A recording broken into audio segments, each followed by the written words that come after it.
Dr. Oba Tashaka Show.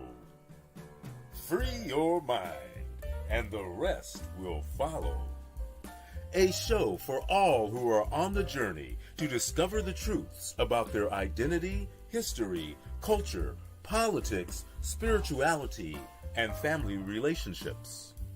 This is a show for the Black Freedom Movement and the Black Power generation and the hip-hop generation, including Black Lives Matter and associate activists, all of whom are seeking change. Dr. Oba Tashaka and his guests are dropping knowledge and insight from his successful organizing, research, writings, and innovative thoughts, the best of which have piped into God's mind to lift you up higher and higher. To the bosses, OGs, rappers, influencers, and those looking to evolve from the constraints of misinformation and miseducation to build a foundation for personal growth, love, and mental freedom. Check out the wisdom of the OR. Yeah, that's the original revolutionary, Oba T, who inspired 1 million black men with his rousing speech at the Million Man March, and who continues to fight, write, and speak the truth. Dr. Oba Tashaka is one of the deepest deep thinkers in the world today. A quote by Dr. Asa Hilliard. Dr. Oba Tashaka, then Bill Bradley, was the best leader organizer in the Congress of Racial Equality, CORE. An endorsement from Dr. George Wiley, Associate Director of National CORE and the best organizer blacks produced in the 1970s as the organizer of the National Welfare Rights Organization. The Dr. Oba Tashaka Show. Free your mind, and the rest will follow. Greetings, everybody. How you all doing? I saw the lineup here. Certain people are predictable. They're going to be at the head of the line, and then some come in earlier than usual. Brother Wolf Manlu, who, by the way, is a writer in his own right. I've been informed about you, brother, from Sister Felicia, the Hoppy Show. You told me how deep you are, and I'm glad to have you a part of this show. I understand you have a very significant piece that you've written. So I'd like to know more about that. To Sister Gloria Briscoe, greetings to you. Brother Jabari Shaw, Sister Gladys Harris, M. Jewel, greetings to all of you, and I hope you're doing well, depending on what part of the country you're in, given this bad weather, this global warming weather that people have been hit with. So I hope you're doing all right.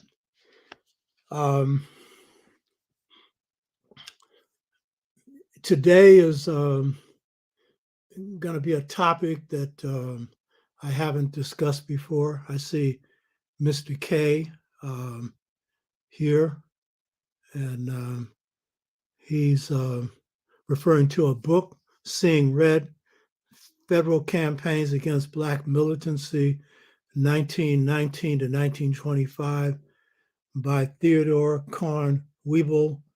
Is a must-read. The documents FBI COINTELPRO tactics during Garvey's time. And Shonda Henderson, greetings to you. Yeah, it's important. It even goes back further than that when it comes to what we'll be dealing with today. So have an important topic for you today. But I want to do a little review of what's been happening with this show. This is the 124th show. This is 2 years and 5 months that we've been doing these shows. And 124 is nothing to dismiss. There's a lot of hard work in those 124 shows. I think those of you who have watched the show know I give you my very best. I don't slack off. I'm not coming in here off the top of my head, which I could get away with. You call that improvising. It's only half of improvising, because improvising involves preparation. So that's important. I see M. Jewel saying, hit the like button. Yeah, do that. And for those that haven't subscribed, subscribe. And LaShonda Henderson, welcome to you. And send me your email address because I want to get in touch with you right away. There's something I want to talk to you about. So for these 2 years and 4 months or so, 124 shows, and I've done my best. I put out my best. Sister Coco, good to see you. Did you get your hardback, Sister Coco? Note if you did, because before we were sending you a check because I thought I had either run out of hardbacks or couldn't find one. So if you did get your hardback, note on there that you got it. So I've done my best, which I always do. I think in my life, I've always done my best at whatever I do. But this show has been some real hard work, and I've enjoyed doing it. And so we've featured some of the best scholars in the world. Oh, good, Coco. Right on. We've had Dr. Theophilo Benger, the best scholar on ancient Kemet, period.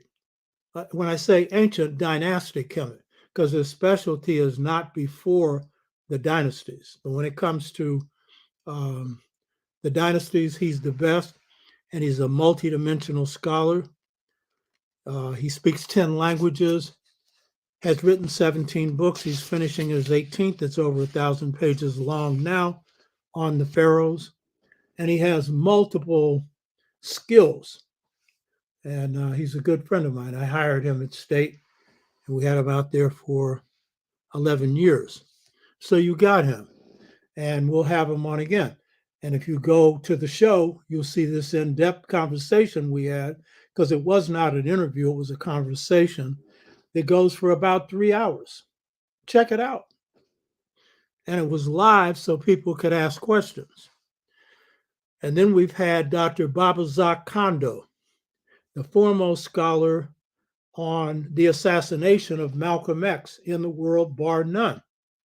As I pointed out before, his book on the assassination was inspired by my book on Malcolm X. And I read his draft when he was finished. And I knew that this was an outstanding work. And it took a lot of courage for him to put it out. He didn't tell me. I've told people before. I got this from someone else, that he told his family to prepare for his funeral, because based on what he said about the assassination, at a certain time, that would have been a death warrant. So it took a lot of courage for him to write this. He did his homework. I only have the best people on the show. There's no Mickey Mouse people on here. If you're trying out, that's fine. That's like the minor leagues, you get to try out. But here, you got to have your stuff together. And I'm only having you on because your knowledge base is greater than mine in a particular subject area.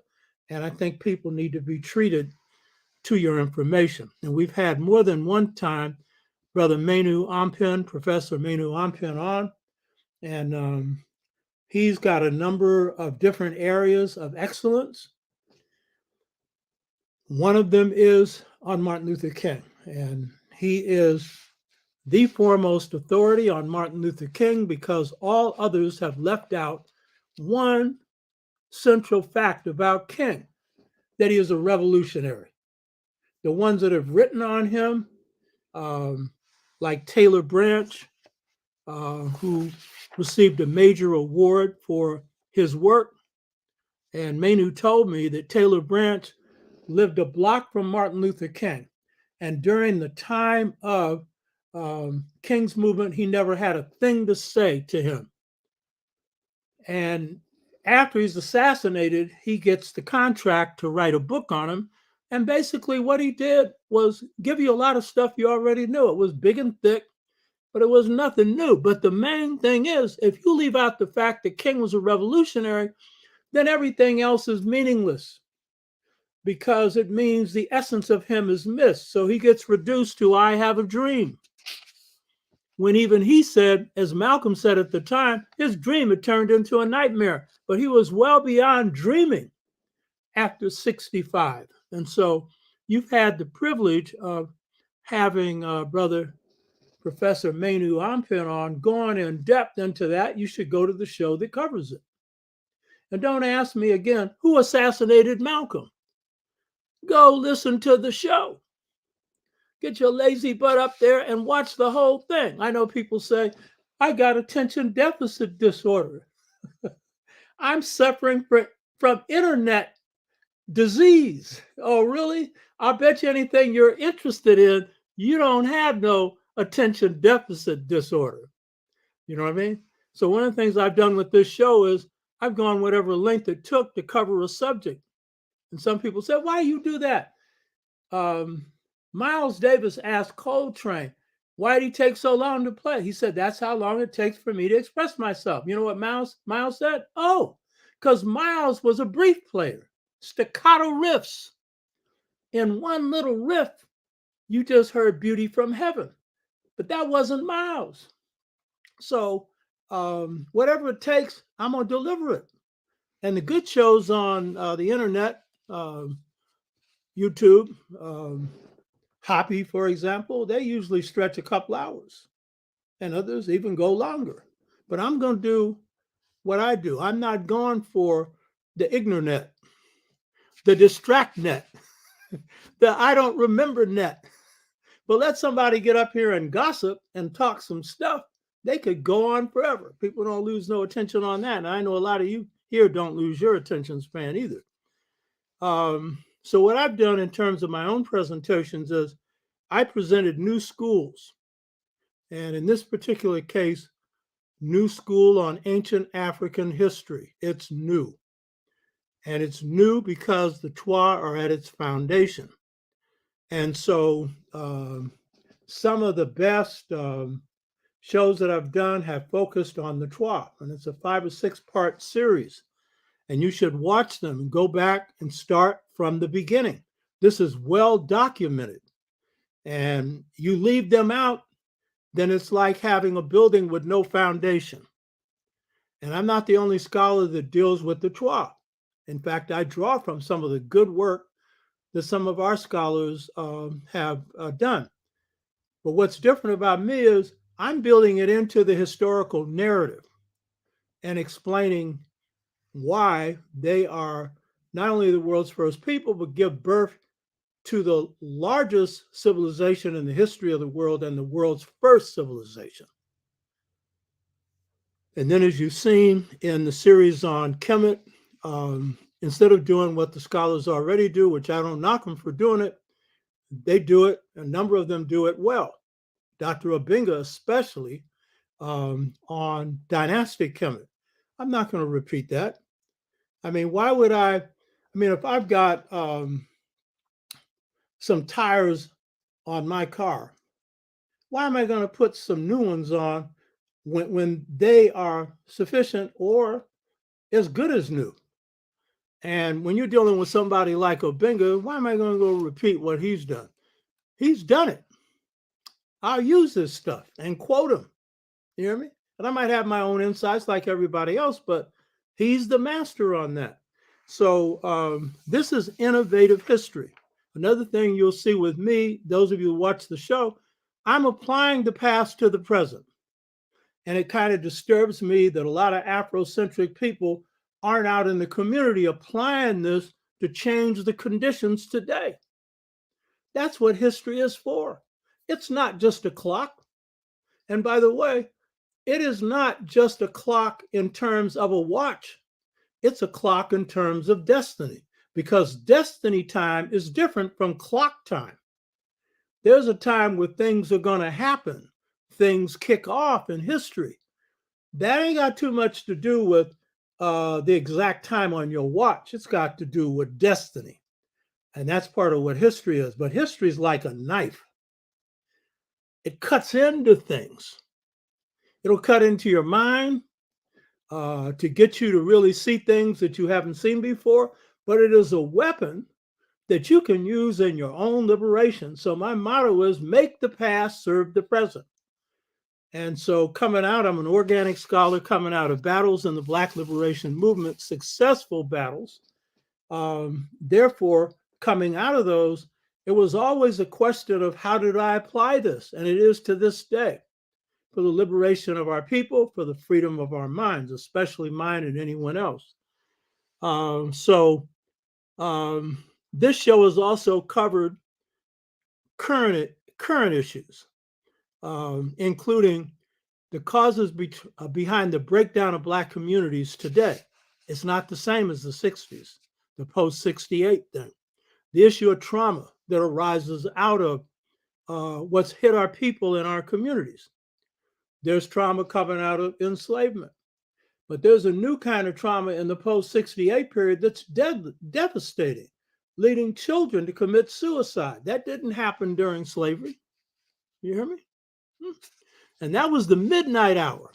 We didn't consider suicide, except, as some of our novelists point out, some mothers decided to take a child out rather than have her live through slavery. Or the Igbo people were called the Flying Africans because that song, wade in the water, children, I'm going to wade in the water. That's an Igbo Flying African song. It's about Africans going to the water and drowning themselves because they were so free in spirit that they just couldn't stand being enslaved. And so some of them did that. But other than that, that idea of suicide ain't crossed our mind until recently. But things have happened in the Black community like never before. We've had the great Minister of Culture of the Black Panther Party, and I had him on because he's a great human being. He went through hell in the party, with what they had to face with the government and everything else. But he came out with his character intact, just as our people came out of slavery with our humanity intact. And so I thought that if you're going to get a good view of the Black Panther Party, get it from somebody who's really righteous and stayed righteous. And Emory Douglas is one of them, and a great artist. We've examined Pan-Africanism. One of my specialties is African American culture. I put as much attention on that as I do ancient African history. By the way, Bob Brown was not an ex-Panther. Well, he may have been an ex-Panther, but Bob Brown was ex-Corps member and an ex-AAP RP member, and may still be one. So whether was in the Panthers or not, I don't know. But I'll have him on one of these days. I know Bob Brown. So this show has also covered Malcolm from a number of different angles, not just the assassination. And we've looked at the status of Black men. And we have a beautiful brother who took my place at San Francisco State, Dr. Siri McDougall, who wrote a very thick book on Black masculinity. And we've had him on it. He's been doing other stuff. So this show covers a lot of different things. I would encourage you to ask people to watch the show. They put me on a low algorithm because they just love my message so much. You know what I mean? And so it's with the help of computer literate people like Brother Ogawa that we've been able to up the ante a little bit, increase the viewership. The viewership should be much higher, but a lot of people aren't seeing what we're doing. I understand. I get it. You know what I mean? Huh? I'm not here to entertain you. Notice we have no corporate sponsors. I don't plan to ever get any. I put over $20,000 of my own money in this. I tell people this, and a few people keep making donations, and I know they've been coming back because I got a hook my person up who handles this with the person that knows how to do this. Hopefully that'll be done today. That's on me. I need to call this person and get this straight. But let's spread the love. I'm not asking for any of this. I haven't taken money in all my organizing for being involved in the Black liberation movement, not one dime. So this ain't going into my pocket. So some of you spread the love, stick something in here so you can make this thing fly, because I'm in here for the long haul. You hear me? So this is some of the area and a lot more. So when you go look at the shows, they're chapters in a book, check them out. Some of these are going to be turned into books, by the way, you know. Now, last week, we had on February 25th, a rebroadcast of the show done on February the 20th, that previous Monday. And we had on Dr. Brandy Faulkner a few weeks before, and she was talking about organizing, a young 42-year-old full-time organizer who is also full-time professor, but she puts more time in organizing. She don't have no time to sleep. She's been doing this 20 years. And again, thank to Brother Ogawa. He's the one that lined that up. And we've cooked up a conversation. We're doing some things because I'm an organizer first. I'm a warrior first, a scholar second. My scholarship comes out of battles. And so I really feel something special when I hook up with a kindred spirit. And this particular spirit, Dr. Brandy Faulkner, is a special kindred spirit. We got a lot in common, and we're working together. So Brother Ogawa arranged this speaking engagement here. You hear his name keep coming up here? He's one of the hardest working men in the internet business without getting paid. You know what I mean? He's doing this out of love. And so he hooked this thing up. And so I did a presentation at Virginia Tech. It was actually on the internet. I told him I wasn't interested in flying. I just want to do this on the internet. So the topic was how Black power and the 60s victories centered on freeing Black minds. And you should check that one out because it had a low watch. That tends to happen when we have subjects that ain't ancient African. What's wrong with you?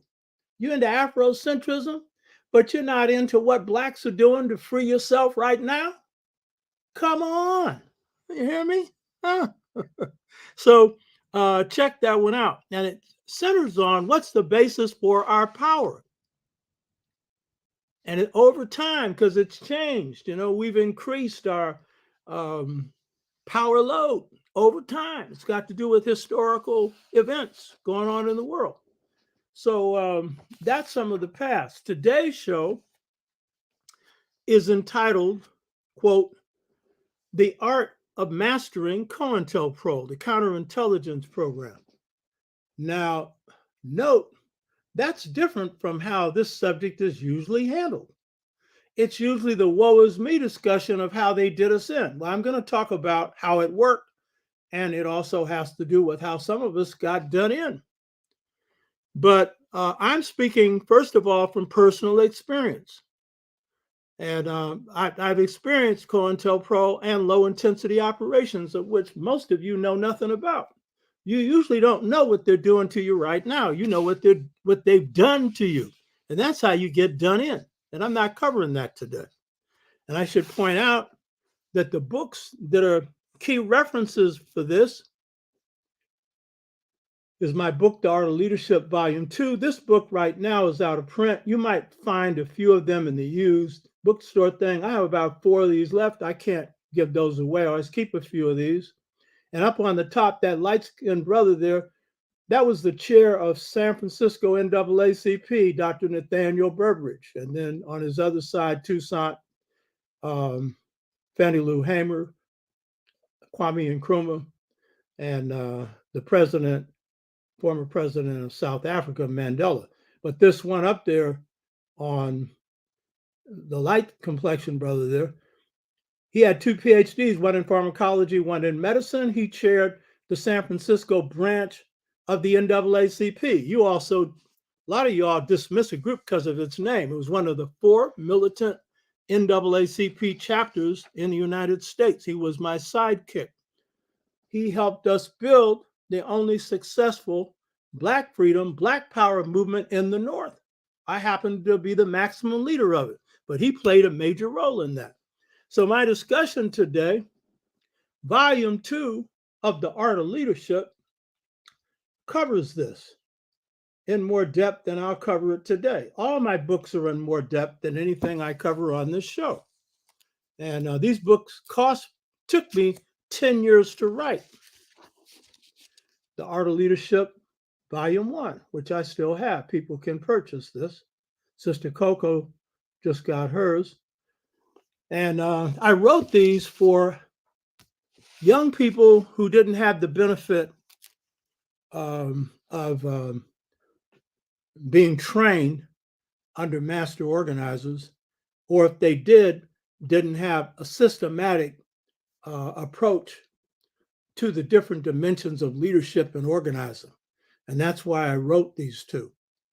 And also, I've set up, as I've noted before, and I've had a couple of shows on this, the Per Ankh, which in ancient Kemet is the House of Life, highest educational system in ancient Kemet, the Per Ankh House of Life, Amilcar Cabral, Ella Baker Leadership / Organizer Institute.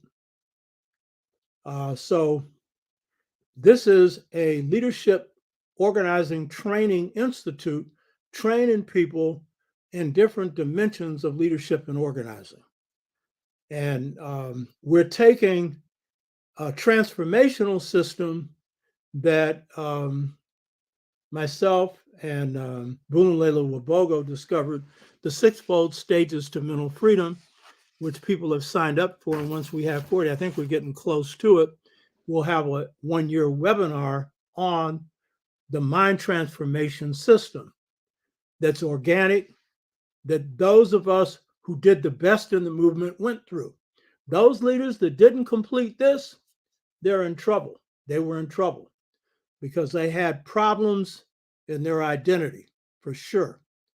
And your enemy's going to come at you through your weaknesses. And we all have weaknesses. I don't care how much you work on them, you're still going to have some.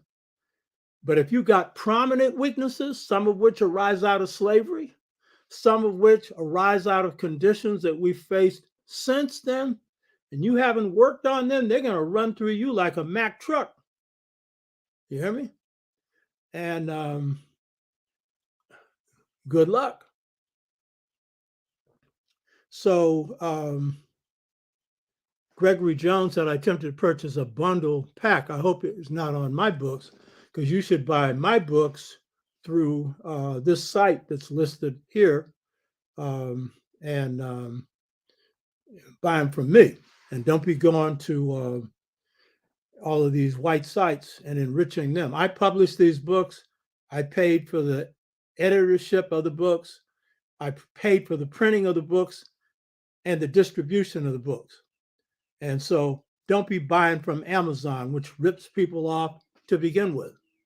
Get them from me, and you get them through Gumroad. Come right through here and you'll be able to get these books here.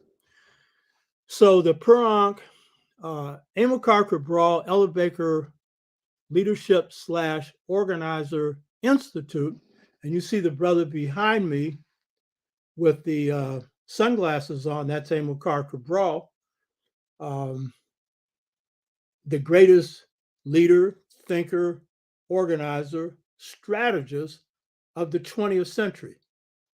I didn't say greatest African. He was an African. Greatest in the world. Nobody touches him. He's got the best record. So this institute is an adaptation of ancient systems to modern times. So there's an apprenticeship system that I'm finishing a book on, along with a teaching method system, or SEBA system. And so these are being adapted to the modern times.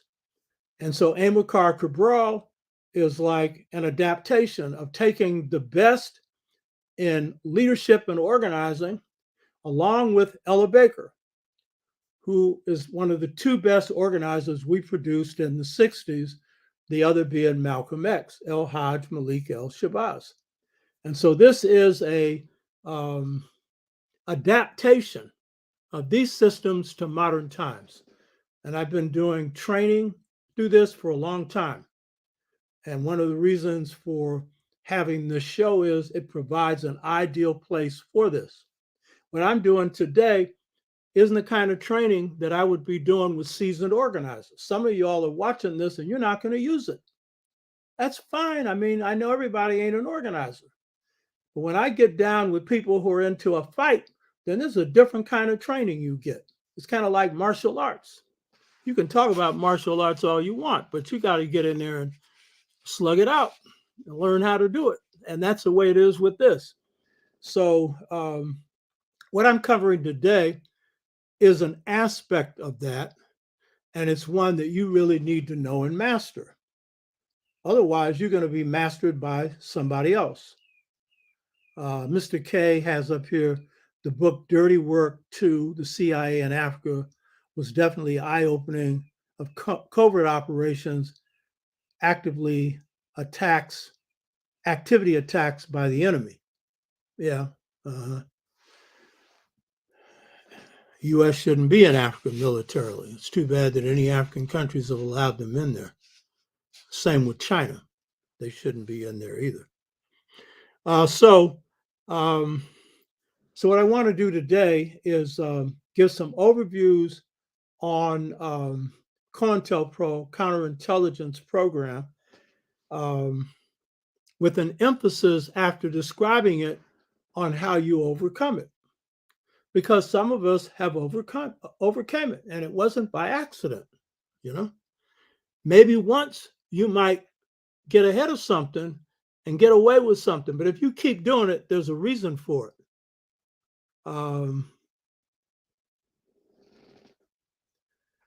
The Gumroad Afro-Native World, the Gumroad doesn't just have ebooks. It also has The Art of Leadership, The Mother Principle, and The Integration Trap. So check out Gumroad over to Shaka. You'll find that out. We also do have not an ebook, but certain shows that have been put on your iPhone so that you can pick it up on your phone, but not the books themselves. I don't do that. So before getting into an understanding of COINTELPRO, it's important to understand the role of counterinsurgency and what it is. Counterinsurgency, and by the way, I have a good friend, his name is Ola Minji, and he comes from Chicago.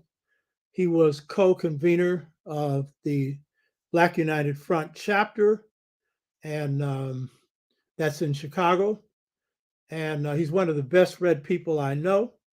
And so I drew heavily from him on the chapter that I have in the Art of Leadership Volume 2 on COINTELPRO and other things. And so I want to give him credit. He's quoted in that chapter and give him credit. He's one of the many brilliant people out there you've never heard about. You know what I mean? Ola Minji.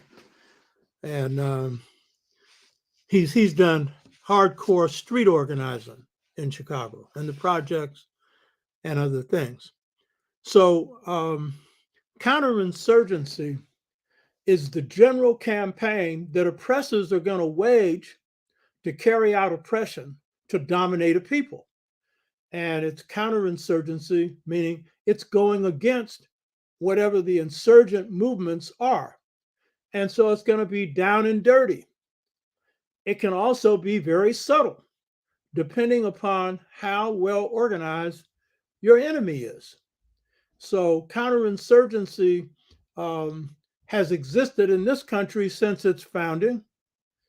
It was waged against Native Americans on a genocidal level and waged against us. The slave patrols were basically an extension of that. And every effort made to try and suppress slave rebellions. were a part of that. And so it can be very bloody. It can also combine sophistication with it at the same time. One of the most sophisticated things they do, and sometimes the easiest way to dismantle a movement isn't through repression, but it's through reform. And so this system has been very good at moving between repression and reform. And sometimes at the same time, they're not going to group out, like, say, the Black Panther Party. You have McGeorge Bundy, who was head of the National Urban League, who had been special advisor to John F. Kennedy, a guy who only had a BA degree. And he was so smart that the system gave him a pass because they knew that he would serve them well. And so as the Black freedom movement does its damage in terms of producing victories in the South, the San Francisco freedom movement in the North, the Black Panthers, by raising up self-defense, the Nation of Islam, a host of other groups, Malcolm X, and a host of others, what happens is the system decides to get sophisticated. And so McGeorge Bundy decides to mix reform with repression. He addresses the National Urban League and he tells them what we need to do is create a new type of leadership, which was fitting for the Urban League. Not that the Urban League hasn't done some good things, but they figured this was a message that the Urban League could find digestible, but was a message for the power elite in this country. And the Ford Foundation is a foundation especially that gives out money, especially to Black groups, and tries to manage social control, political control. And so basically what he said was, we need to negotiate a new type of leadership in the Black community. And this new leadership was being designed to replace the militant leadership of the 60s and the 50s and of the 20s, the Garvey movement and others. And so that was his proposal. So one end of that was Black capitalism. Another end of that was supporting the drive for Blacks to become mayors, particularly in the North, a drive that Black people supported. But the difference was the Urban League was particularly concerned about a certain kind of Black mayor, not a type like Harold Washington, coming out of Chicago, who served the interests of the people, or Chokwe Lumumba and now his son, who's mayor in Jackson, Mississippi. This was not the type they wanted. They wanted Blacks who had no involvement in movement activity before and would follow the system. And they did this at the very time in which repression is being carried down in the Black community. So militant Black leaders assassinated, Malcolm assassinated, King assassinated, Fred Hampton assassinated, Mark Clark, a host of others. And so this was being offered as a relief to say, well, hey, you can get these things, but you can avoid your blood being shed. You hear me? So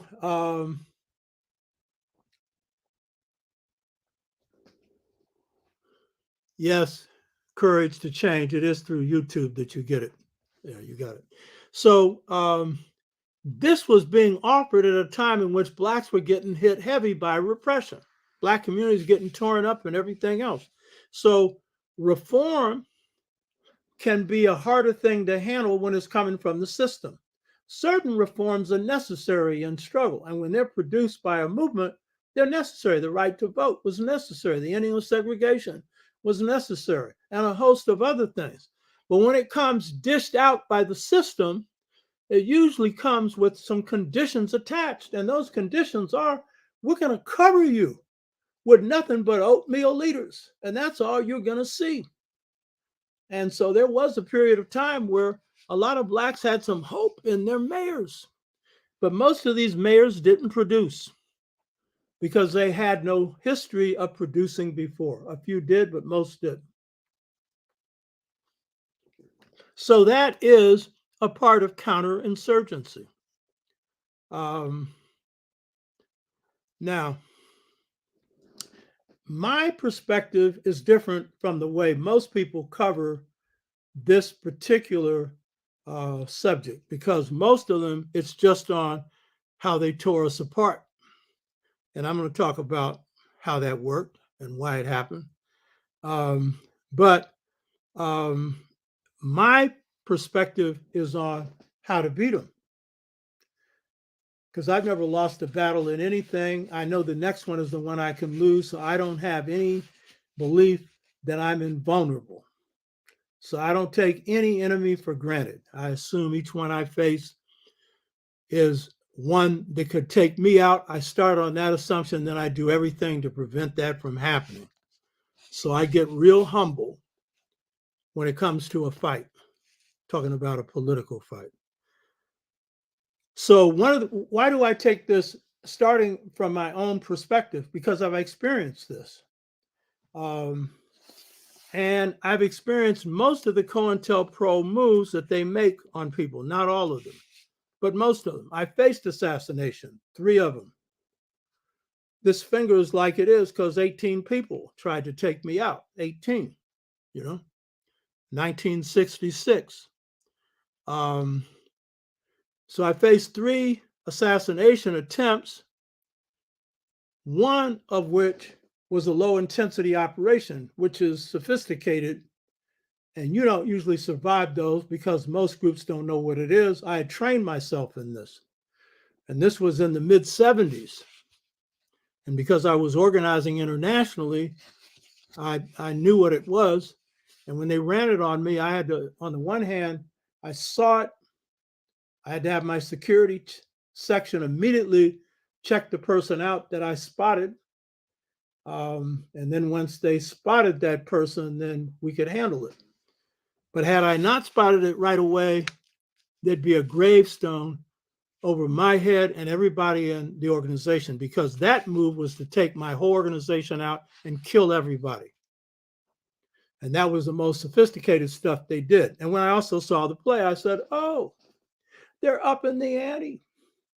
They realized that they're dealing with something here. Oh, because I also treat this as a game. It's a game of life and death. I don't play with it, but I have no fear, and I'm watching stuff. And so there were reasons why, not just because I trained myself, that I was able to see this. I'll go into that when I talk about how you counter this. So my emphasis on mastering and defeating these attacks comes out of the fact that I come out of a successful Black liberation movement, that is the San Francisco Freedom Movement, and a very effectively organized Pan-African nationalist organization, Pan-African People's Organization. And so it's the success of these groups that gendered both my thinking and my ability to handle stuff like this in a successful way. So my case in terms of assassination attempts occurred between 66 and 74. Then between 69 and 80. Now the assassination attempt, 66 to 74. 1969 through 1980 was where they came after my jobs, lifelines, you know what I mean? And so those dates tell me something.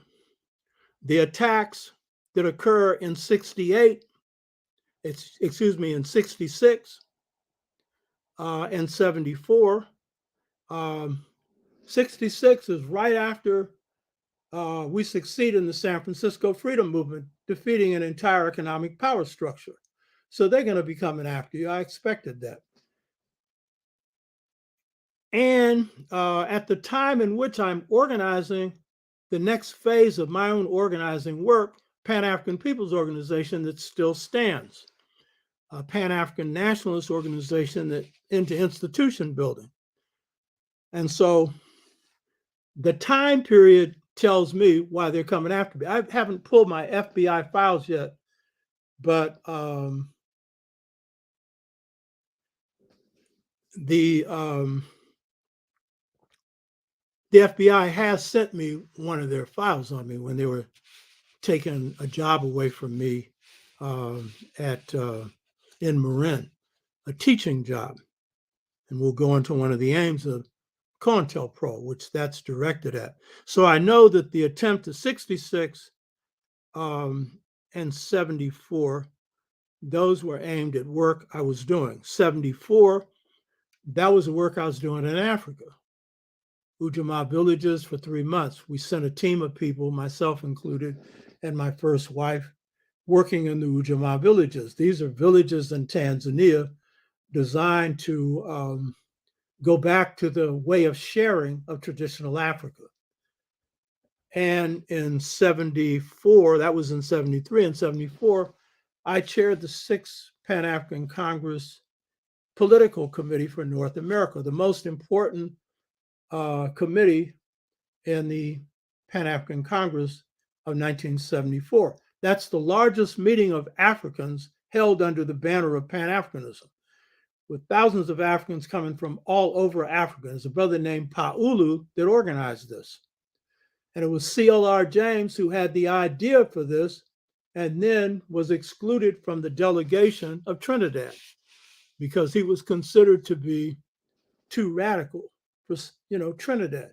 And Kwame Ture was banned in Trinidad for a long time. And believe it or not, I pointed this out before, Eric Williams, the president of Trinidad, banned his own books because they were too radical once he became prime minister of Trinidad. You know what I mean? So that tells me that the attacks were carried out because of movements that I'd led, the San Francisco Freedom Movement being the most important, the organization that I was forming, Pan-African People's Organization, and the work I was doing in Africa. And I want to say this. This focus will be on COINTELPRO. That is generally the focus of anything you cover on the counterintelligence program because it was FBI directed. But I know for a fact the CIA was in on some of this. And in fact, when Reagan is in office, hey, Felicia, when Reagan was in office, he issued an executive order authorizing the CIA to operate inside the U.S. Well, guess what? The CIA has already been operating inside the U.S. I've crossed swords with some people whose names you won't hear on this show because I ain't interested in getting sued. You hear me?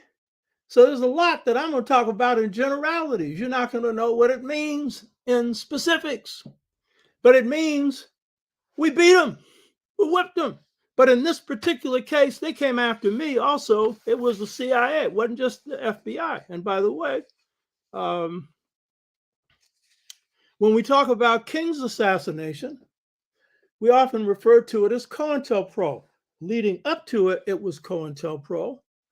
But the actual execution of it was not COINTELPRO. I've covered this in a previous show on King, where we dealt with the assassination. It's called An Act of State, the Execution of Martin Luther King by William Pepper. This is an excellent documentation of how King was killed. King was killed by military sniper. You hear me? Military intelligence is another arm of the intelligence agencies that operate. Now, that couldn't be COINTELPRO. Why? Because J. Edgar Hoover had no control over snipers coming out of the U.S. military. Who's in charge of the military? The President of the United States, Lyndon Lane Brain Johnson. He ordered that execution. And while the book doesn't document his orders, it clearly documents that the hit was carried out by the military. And they had a backup sniper, and he was working for the mafia. Now, the mafia also does jobs for the military, like trying to kill Castro 400 times. Couldn't do it. Huh? The detail of this book is so graphic, there ain't no question that they did it. And we know pretty much why. King was opposed to the war in Vietnam on a constant basis. Johnson pulled away because King had Secret Service protection for a while. It was pulled away. And then King was about restructuring the country through the Poor People's Campaign. Those two things got him put, in the eye of a sniper. So while I'll focus on the FBI role, you need to know the CIA, anytime there's an international component to it, you better believe those little sneaky suckers are up in there some way. And I know because I've wrestled with them. I know. You hear me? And you're not going to hear me saying with who and how and all the rest. I'm simply saying, I know. So don't just think this is an FBI thing we're talking about. Now, so I think one of the keys to success is, and I'm going to go into some suggestions later after we go through this COINTELPRO stuff.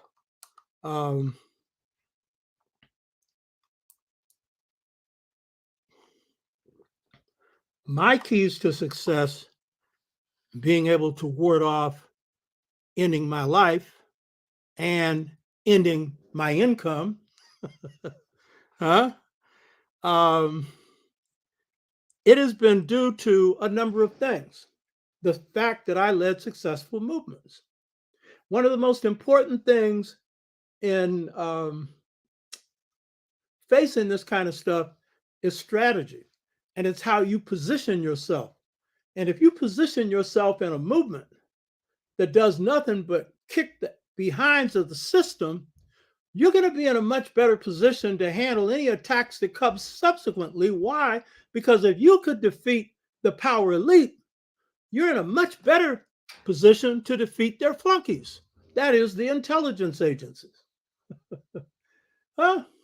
That's one reason. But the other reason is I'm just finding out recently in CORE, Congress of Racial Equality.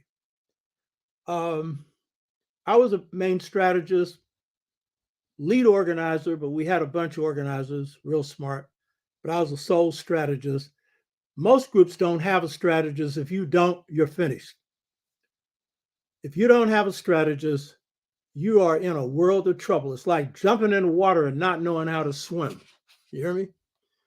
But in San Francisco CORE, we had some very smart people. We had a team of people. And I'm just finding this out now. Norman Brown, the brother that woke me up, he's telling me what they did to screen members. I wasn't thinking about it. I was orchestrating meetings. I was, in on negotiations, leading strategy on how to whip the system. That's what I did. Dealing with the media, but that was secondary. But Norman and also my good friend, Dengani, then named Joe Goncalves, he was chair of our education committee. One of the smartest people I've ever known. He wrote the introduction to my book on the political legacy of Malcolm X. He was one of the major leaders of the Black Arts movement later. Very quiet brother, came from the same place that Amilcar Cabral's parents came from, Cape Verde. He was born here, but his parents were born in Cape Verde. Well, I'm just finding out recently that these two guys had their screening system. And if you knew anything about Dengani, you'd know just looking at him, he looks suspicious, meaning not that he was somebody that you would be suspicious of, but he looked like somebody that just didn't easily trust anybody. And he was an introvert. You never knew what he was thinking. And he was a deep thinker. So they had a screening process. They screened people. My father was up there because he was a street guy and he was, able to handle himself, he was telling people cover his back and stuff like that. I wasn't thinking about any of that. So part of the reason that I could survive COINTELPRO attempts in core was that I had some people who were covering this. I didn't even know. And as I pointed out to you, the police helped us out. Black cops, they would tell me when we were infiltrated. I wouldn't tell anybody, and I'd find out and then cover them. You know what I mean? Cover them, you know? So I owe part of this to the organization that we had within an organization, and in this case, inside a core. And I owe the same thing to Pan-African People's Organization because I've always recruited very smart people into the groups I'm in, all very smart with good characters. Those are the two requirements for me. And so these people here, based on also how we oriented people, taking them through the sixfold stages to mental freedom, an 8-month transformational process, we could pretty well shake somebody down. And by the time we got through, we knew everything about them, you know?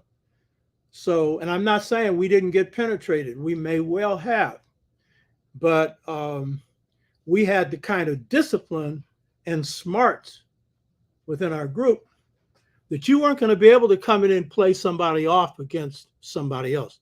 Internal division was not going to work, not in either group. And I'll go back to those in a minute. So this was part of the reason why I came through this, but the main reason is I started studying this stuff. That's the main reason, you know. So I want to start with this reality. All of these things they're laying out here, most of them can be defeated. There are a few that kind of hard, you know what I mean? Like if they're putting a sniper out to shoot you, the only way you're going to avoid that is to know it in advance and become invisible. The only way you're going to avoid that one, because they put a sniper on you, they don't miss, and they're going to get you in a situation where you're vulnerable, which is what happened when they had King under a sniper. You know, he was at a motel. There was like a shooting gallery when you stood up on the floor where he was shot, the Lorraine Motel, and he was encouraged to go there by J. Edgar Hoover. They criticized him for going to a white motel. The reason they criticized that was that motel gave them no clear shot at King. And King had been protected for a while by black cops who volunteered their time. They were pulled off of him for the assassination because that was a state operation, you know?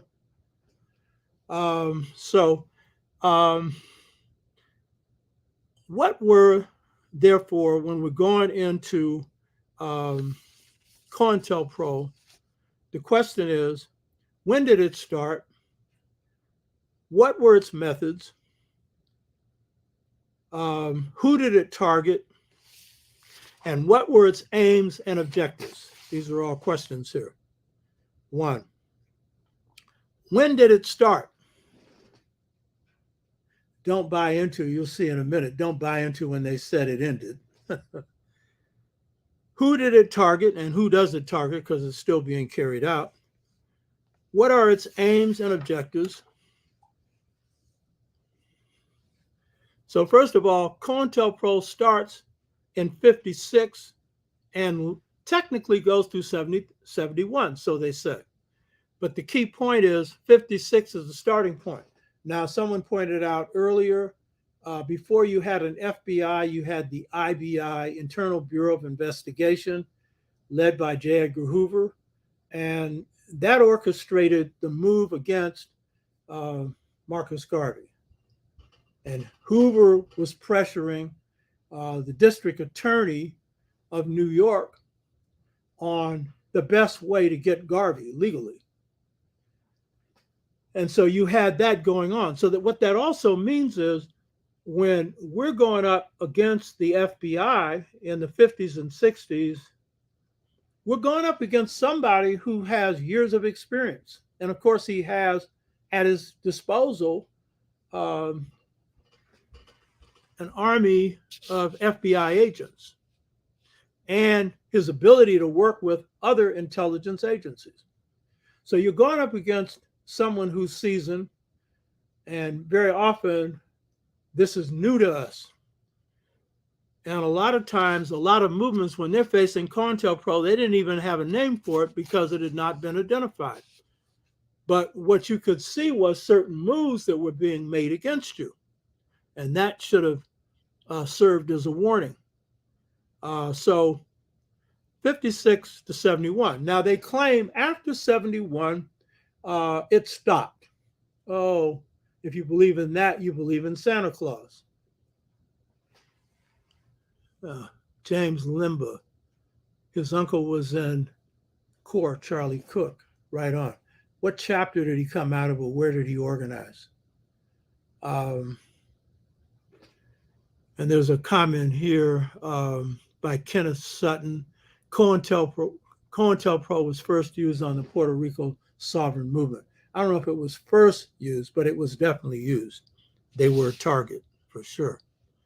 So when they say that COINTELPRO was ended in 71, I could go through a whole lot of proof that that ain't true, but I'll just give you two. Mumia Abu Jamal was charged, framed with killing a cop by the name of Faulkner on December the 9th, 1981. Now, he didn't do it. He didn't kill him. He was framed. And they made sure that they also had a judge that would continue to keep him in jail. So when he went up on appeal, he was gone often before the same judge that convicted him. And the evidence wasn't there. But because of his association with the Black Panther Party and the MOVE organization, which was an organization in that city in Philadelphia, he was targeted. And the evidence, there was no evidence. You hear me? That's COINTELPRO. And then if you look at H. Rap Brown, now known as Jamil Abdullah Al-Amin, and H. Rap Brown's one beautiful brother. He put a lot out there for Black people. Beautiful brother. And in the course of the struggle, he had become a Muslim. He owned him a little store in Atlanta, a grocery store. And he was loved by his community. When they convict him, the very ID that they had for the person that killed this cop didn't fit him. And he's been in prison ever since. You hear me? That's COINTELPRO. So don't be saying it ended in 71. It's going on right now, you know? And in this case, they were just looking for a chance to get him. And they stuck him on this. Now, what are the methods used by COINTELPRO? One, obviously, is to spy on groups or individuals, to infiltrate them, if they can, disrupt them, imprison them, discredit them, deny them work, force them into exile, and none of that works. Knock them off. Felicia Harden makes the point that the OMG, the MOVE documentary was good but sad, very thorough. Yeah, and it was a shame that Black political leaders took part in doing them in. They were just an environmental group, you know. So these are methods used by the FBI. Infiltration, spying, and then getting into your group, infiltrating, disrupting, creating divisions within the group, creating various kinds of tags that can get you thrown in prison. Some of them, they get you to actually do, and in others, you're just being set up. And then cutting off your work, forcing you into exile. Don Cox, who was the minister, a leader in the Black Panther Party, was forced into exile in Algeria and then later in France, charged with an assassination of a police informant, which he didn't do. He happened to be at the meeting, not where he was killed, but where he may have been held. He didn't see that, and he left. But that forced him out of the country. He was field marshal of the Black Panther Party and had been head of the public relations committee for San Francisco Corps, the movement that I led. Beautiful brother. He spent his last days in France. I was talking to his daughter about a week ago. She called because she had sent me a book that he had published after his death. And she was telling me that he built his own house, that he could get a book and figure out how to build a house. That was Donald Cox.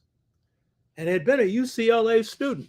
He didn't graduate, but a UCLA student, you know what I mean? And is considered by many to be the best Panther. And I warned him.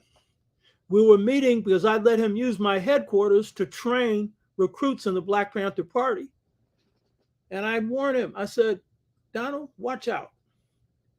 The Peace and Freedom Party, the Hunkies for Huey, the Hippies for Huey, all these groups that claim to be left, most of them are FBI.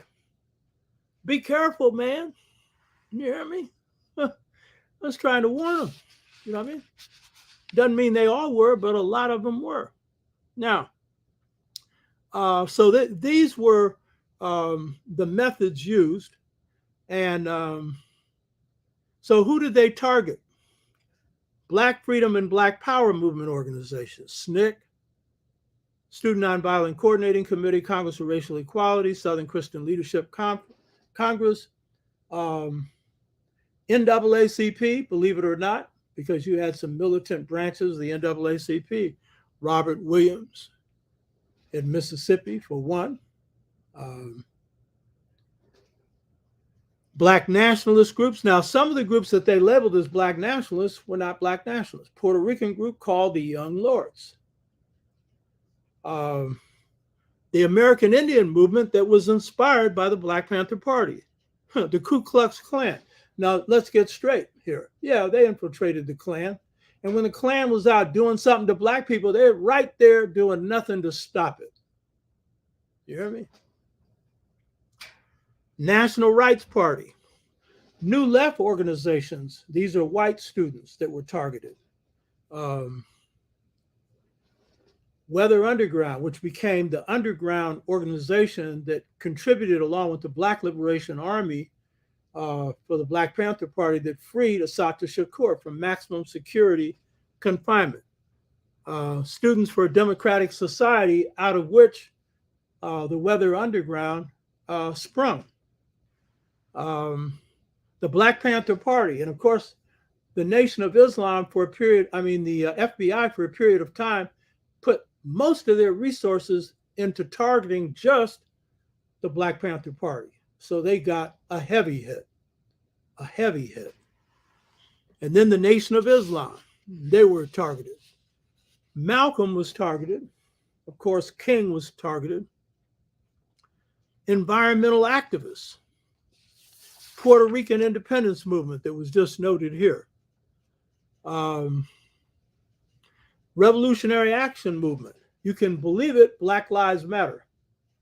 You can believe it. Black Lives Matter has been very smart in how they've handled their organizing. Very smart. By just framing the issue as Black Lives Matter. I was listening to an interview with Maulana Karenga, held by the former head of Africana Studies, Molefi Asante. It was, I think, last week. And Karenga was talking about the brilliance of the formulation of Black Lives Matter as a framework for defining the movement. He said his point was, and it was a good point, that you didn't have to argue with people on this. Black power, you had to define it.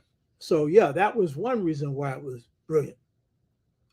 The other is this was a slogan that also defined the name of a movement that was so brilliant that I call it bottling air, meaning they captured the essence of what this movement was about: the taking of Black lives at the hands of the police, and the fact that Black lives matter, the care that Black people have for that.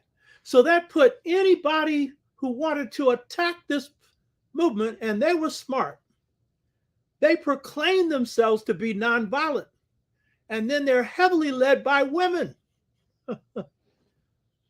So it's kind of hard to put the terrorist label on them. You know what I mean? These are some smart sisters and brothers, but especially sisters, real smart. So when you did what the Negroes wanted to do and say all lives matter, well, you're going to look like a fool. You know, you're going to look like a fool because ain't nobody taking away white lives randomly every day. They ain't doing that. So you don't have to say white lives matter, you know? So they put you in a trick bag. It was a caring slogan, a loving slogan, something that everybody who had any humanity in them could identify with. Absolutely brilliant. And it positioned them well because they're going up against the police. The police, that's where you get killed. They're not only defending people or standing up for the lives of people that have been lost, but they're putting their own lives on the line. But it's kind of hard to come down on them the way you'd like to. They've come down on them, but hard to do it the way you like to. So for a lot of reasons, the sisters were brilliant. And it proves that a good part of how you handle this COINTELPRO stuff, and I'm sure they faced COINTELPRO attacks, the way you handle it the best way is through positioning, strategically putting yourself in the best position. So there are other groups as well that have been targeted, are being targeted. What were the aims and objectives of COINTELPRO? Now, this is dated because these are the terms they used in the 60s. Now I'm sure they have others to do the same thing. Brother McKenzie, Hotep to you. Gregory Jones, the same with you, and Divine Demon. Now,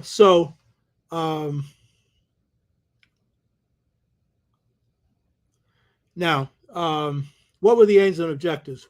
And this was particularly designed for the 60s. It would still apply to now. But now it's got to be revised because the whole idea of how leadership is defined is different.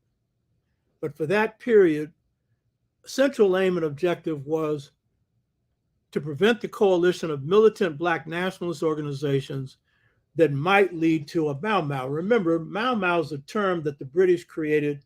The people who went up for liberation in Kenya didn't use that term. There's no such thing as Mau Mau.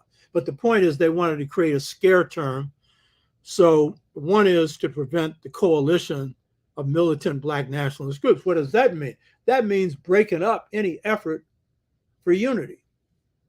So we know, for example, us and the Panthers, for a long time, and I don't defend Karinga. I'm not here to defend him. This ain't the point. But for a long time, us organization got the rap for the killing of Bunchy Carter and Huggins. They got the rap for that.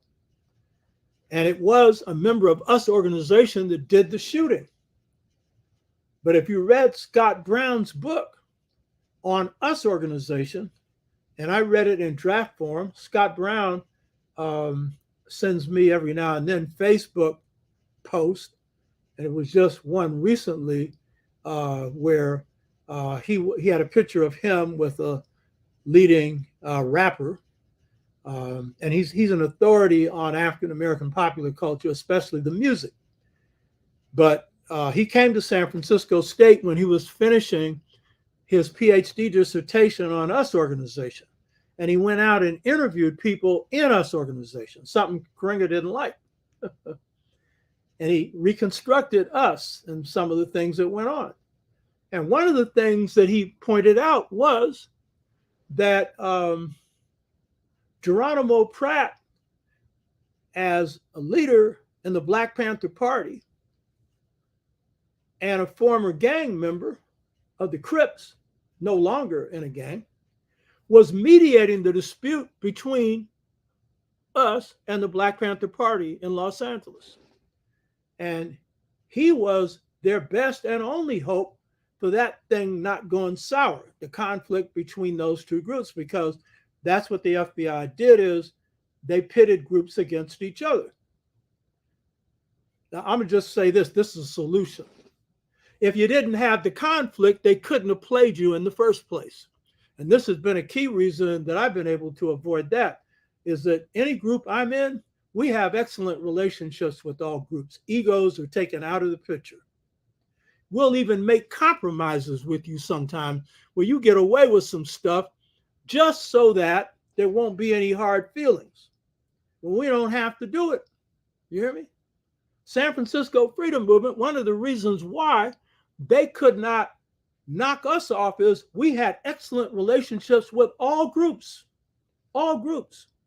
And we were not trying to be the head honcho of something if someone else could do it better.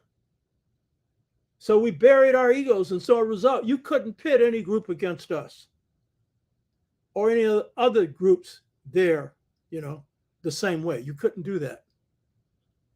And that's the greatest cure to that one. And when you're doing that, it's going to be very hard for the FBI to send letters and stuff that you didn't write insulting a group when you have good relationships with them. They're going to call and say, what's this? And 9 out of 10 times, they're not going to do that because they're going to know this ain't going to work. They're going to try something else. So because of differences that existed between both groups, the Panthers came out of a gang structure called the Slossons, and it was a middle-class gang structure in LA. Us organization did. They came out of the Slossons. And then the Panthers largely came out of the Crips. And these were rival gangs when they were in the streets. One was more middle class, the Slossons, the other was grassroots. And so they carried that rivalry into their relationships. And then there was the ego things going on between the leadership of the two groups. And that fueled the fire. And then one is paramilitary, Karenga's group. They're trained in martial arts and in weapons, and they didn't miss. My people, by the way, were trained in martial arts and weapons, not as many in weapons. And I'm talking about Pan-African People's Organization. We were trained in countering COINTELPRO. We were trained in countering low-intensity operations. Karenga's people were not trained like that. And that's because every one of my people in Pan-African People's Organization was trained to think for themselves. You don't have anybody sounding like me. You hear me? And most of them think they're smarter than me. And I pointed this out before. They were. Some of them were into science. That's not my thing. Mathematics, that was not my thing. So they had some things they were better at than me. That's a fact.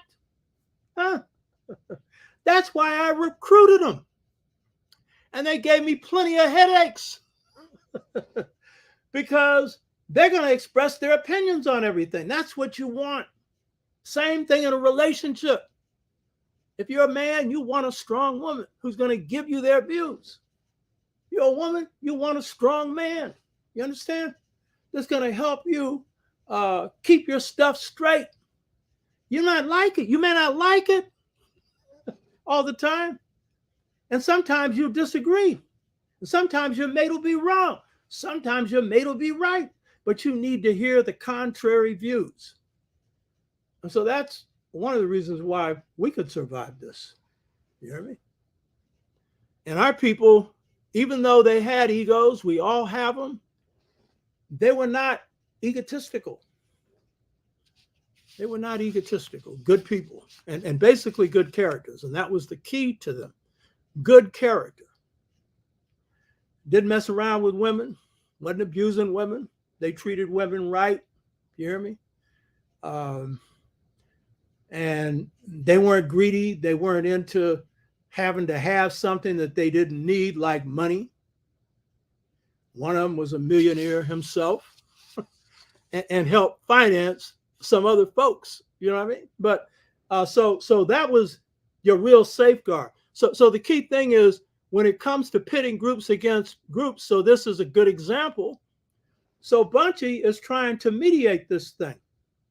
And they have a meeting at a university where there's a dispute over who's going to be picked for an important position. And it was agreed by both us and the Panthers, no guns. They agreed to that. But one person manipulated that. I know who did it. I'm not going to say. I'm not getting sued. This person sues people.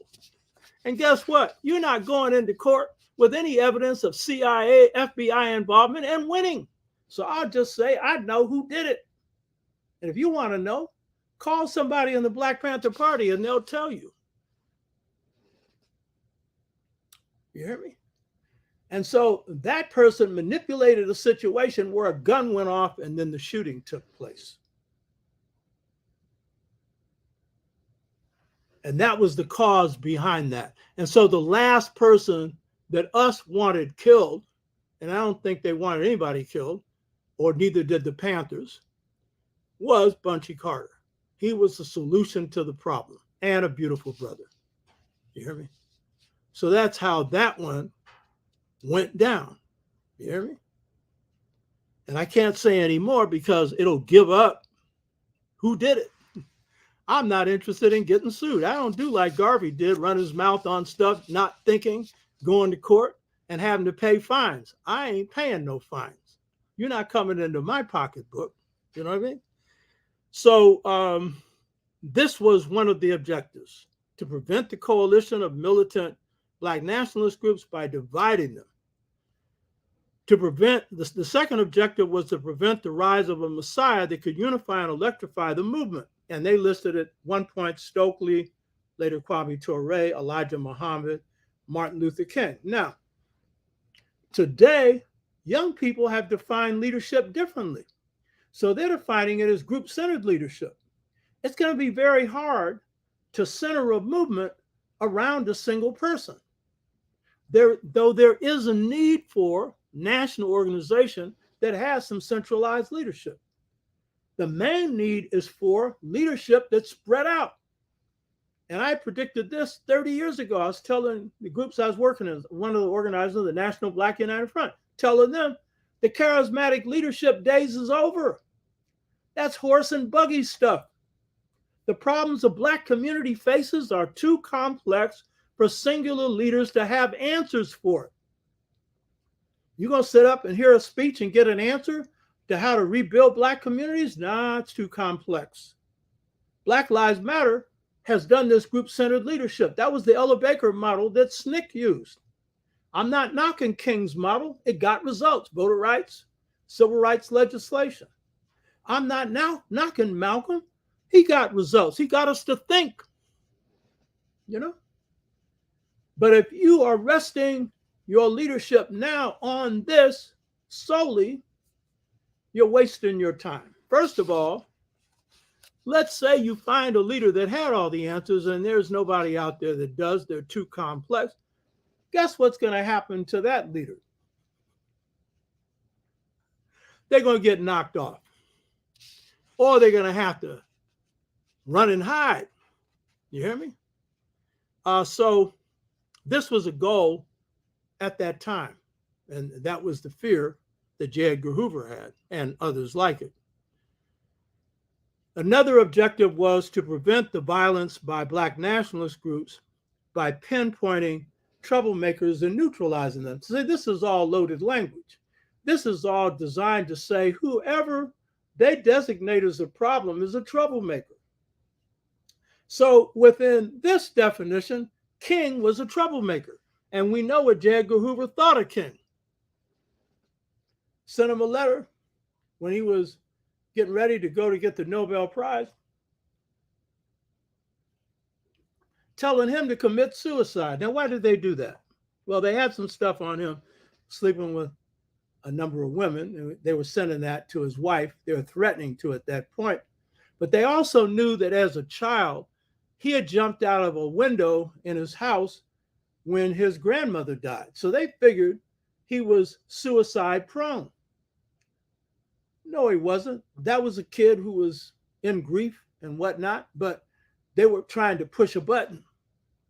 You hear me?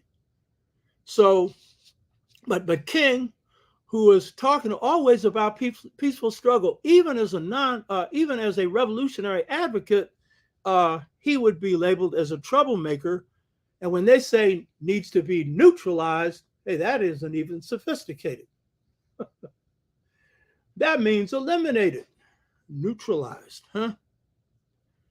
Then another objective was preventing groups from gaining respectability by discrediting them to the responsible Negro community and liberals. This is very important to understand because the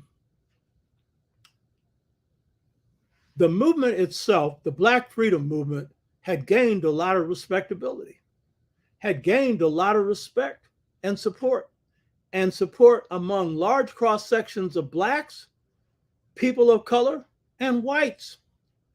That upset the system because ever since this country has been founded, the rulers of this country have realized that the worst thing that could happen is any kind of unity between Blacks and Native Americans. And it was a Black Panther Party that inspired the American Indian movement to organize. You hear me? So any kind of coalition there would scare them. More than during the enslavement period because there were more Native Americans then. But during the 60s or now as well.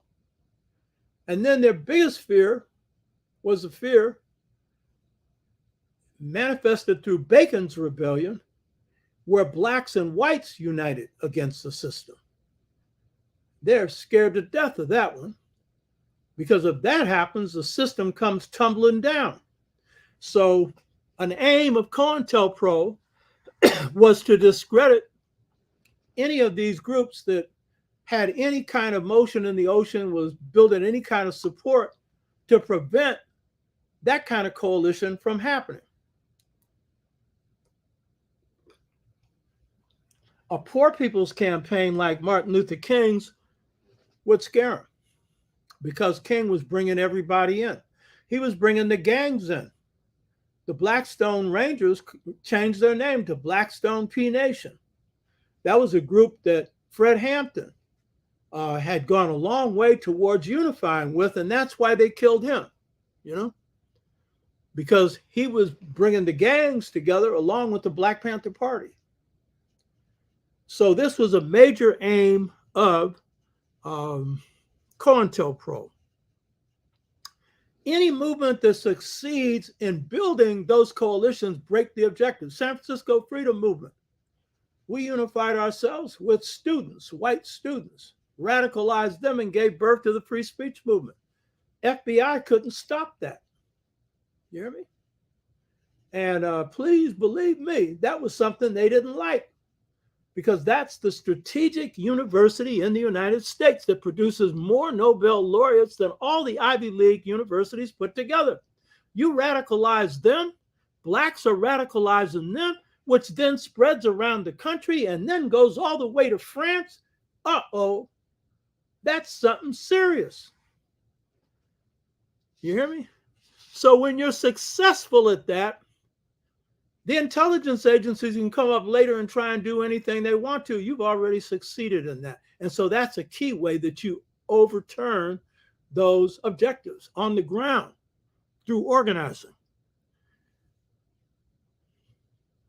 Another objective of COINTELPRO was to prevent the long-range growth of these organizations, especially the youth, and developing tactics to prevent these groups from recruiting young people. Now, They had failed at that in the 60s. The movements of the 60s were all successful in pulling in young people.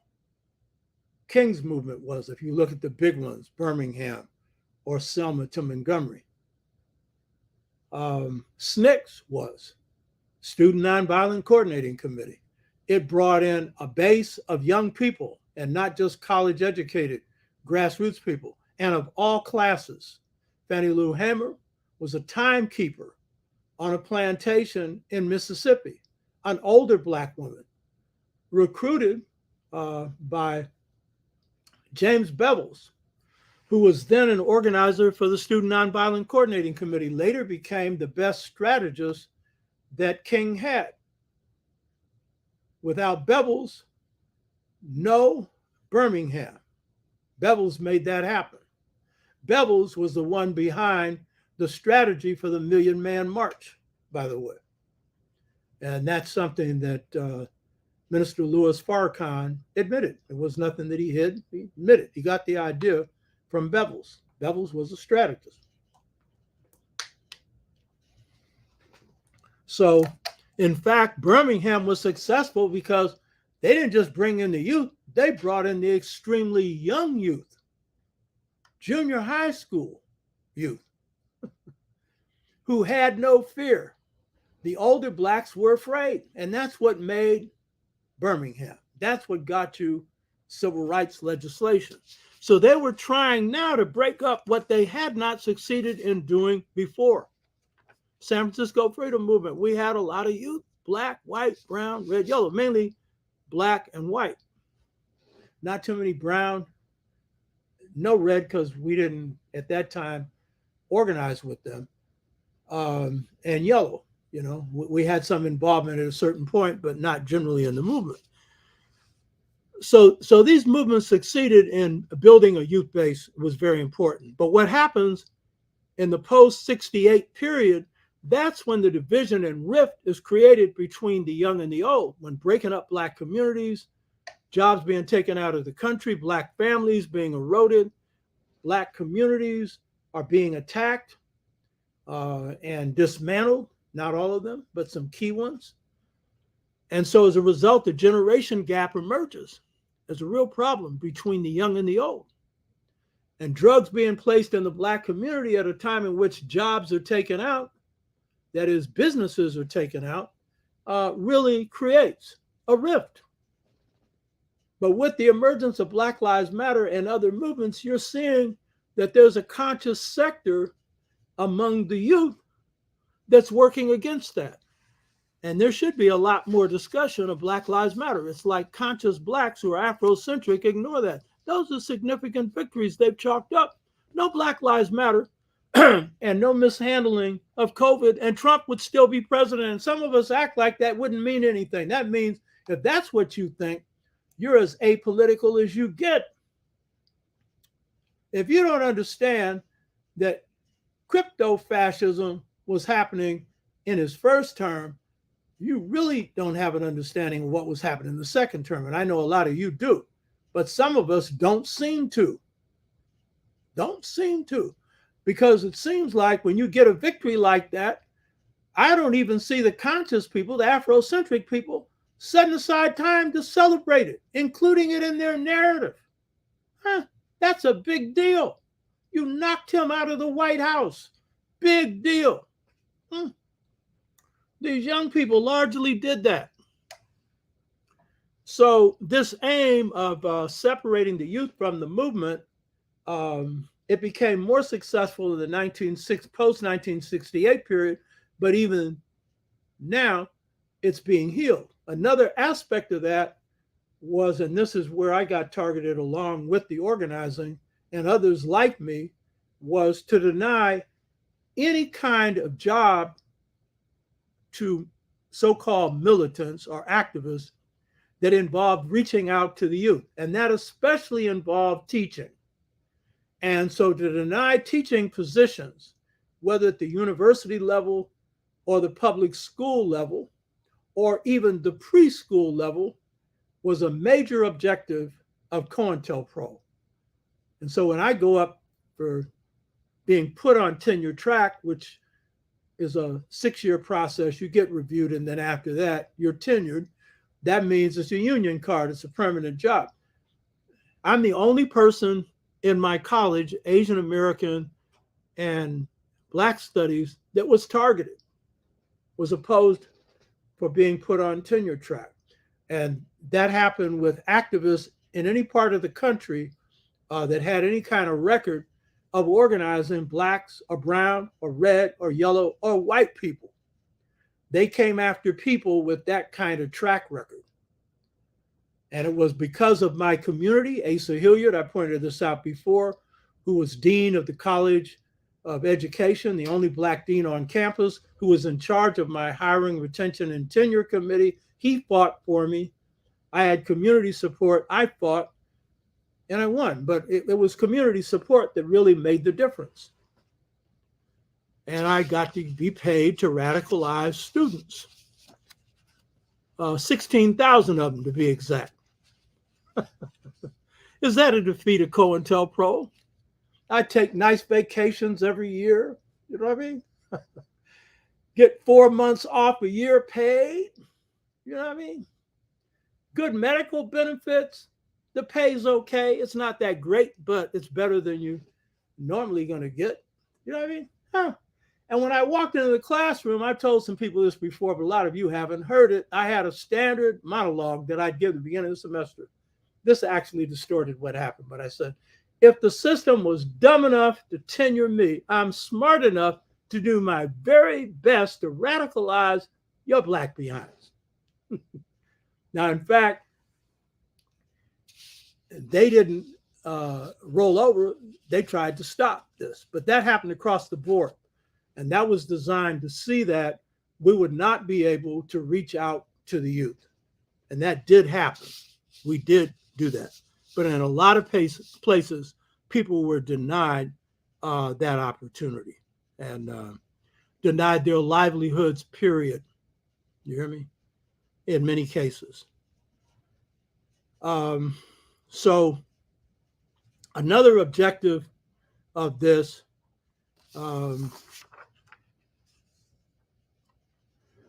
was to just simply stop this movement in its tracks and roll it over.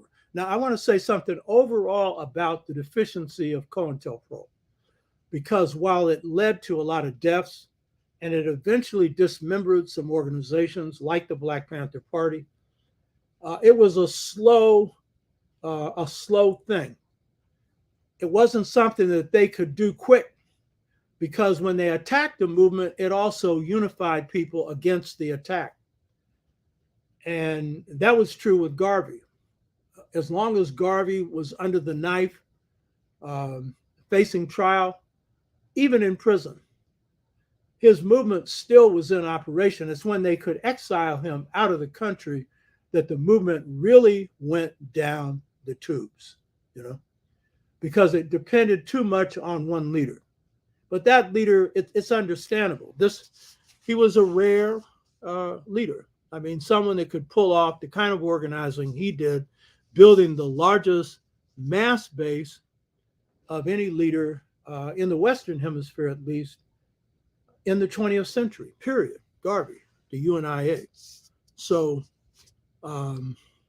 moving him out of the way, that made a big deal because his base was here, the US. Southern Blacks, largely. Now, there are other methods that COINTELPRO used. One was media manipulation. Media manipulation was where either in a particular newspaper or television station, you had someone working there that was working for the FBI and just planning stories, or there were ones that the FBI manipulated. You know, they might come into a station and encourage certain things, and sometimes not even as the FBI. I know that in San Francisco, there was a particular person, he's no longer alive, so I can name him, Hadley Roth. He was a major newspaper reporter. And he was constantly planting negative stories on the movement. Later, it came out he was an FBI plant. Now, some people who are in the media manipulating it, the people who own the media don't know, you know. So that's how that worked. And that was designed to create an unfavorable view of activists. And those views became particularly negative around 1965 when the media really started to get negative.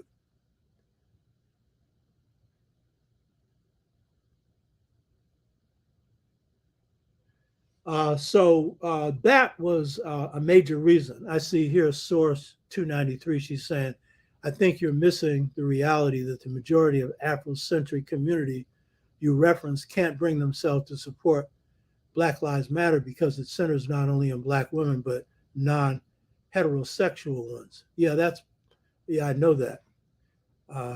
And people's sexual choice is their private business. And whatever you choose, that's your business.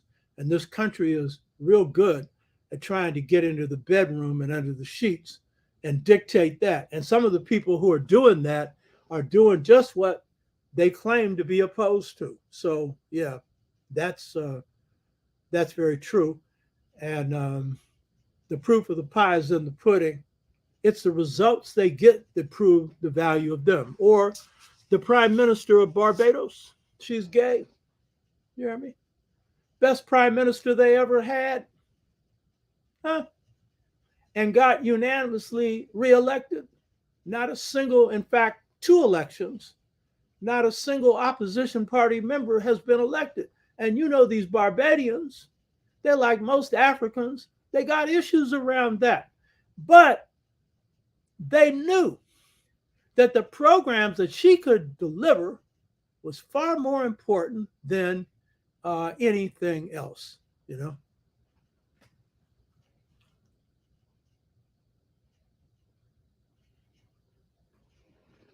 Alexandria White, I think your point about a lack of Afrocentric leaders acknowledging the role of Black Lives Matter in helping with the removal of Trump and engaging and organizing this generation of young people has to do with generational divisions, homophobia, and misogyny in some Afrocentric circles. This is why I continue to follow your work, because there is space for difference and a desire for healing and a restoration of Ma'at within our communities. Yeah, and this is another subject for another day. I've touched on it, I have not really gone into it. One of the most important things we need right now in terms of healing divisions in the Black community is a paradigm and model for Black families and Black male-female relationships, which happens to be good for all human beings. And I would say that's the twin lineal model. I've discussed this before. I haven't gone into it in detail, but it describes what's been on the ground in African history for over 130,000 years. And it simply means it's a balance of male-female empowerment. And that's the model we need, not only for healing rifts between brothers and sisters, Afrocentric people, those that have trouble dealing with movements that have various kinds of sexual orientations, but it is the key for the model for just societies. And that was the biggest weakness of the Black liberation movements of the 60s, is the system said so. It did not have an alternative to the system. Now, we didn't have the power to replace the system anyway, so don't even kid yourself on that one. But we didn't have the ideas for the models that will replace an unjust society with a just society. And that model is the big one. You hear me? Read the book, Return to the African Mother Principle, Male and Female Equality. Read chapter 6. And that's the key. And it's what's carried us through enslavement to this day. Males and females being able to cooperate, Black males and females, it's due mainly to this model. It's a source for another discussion.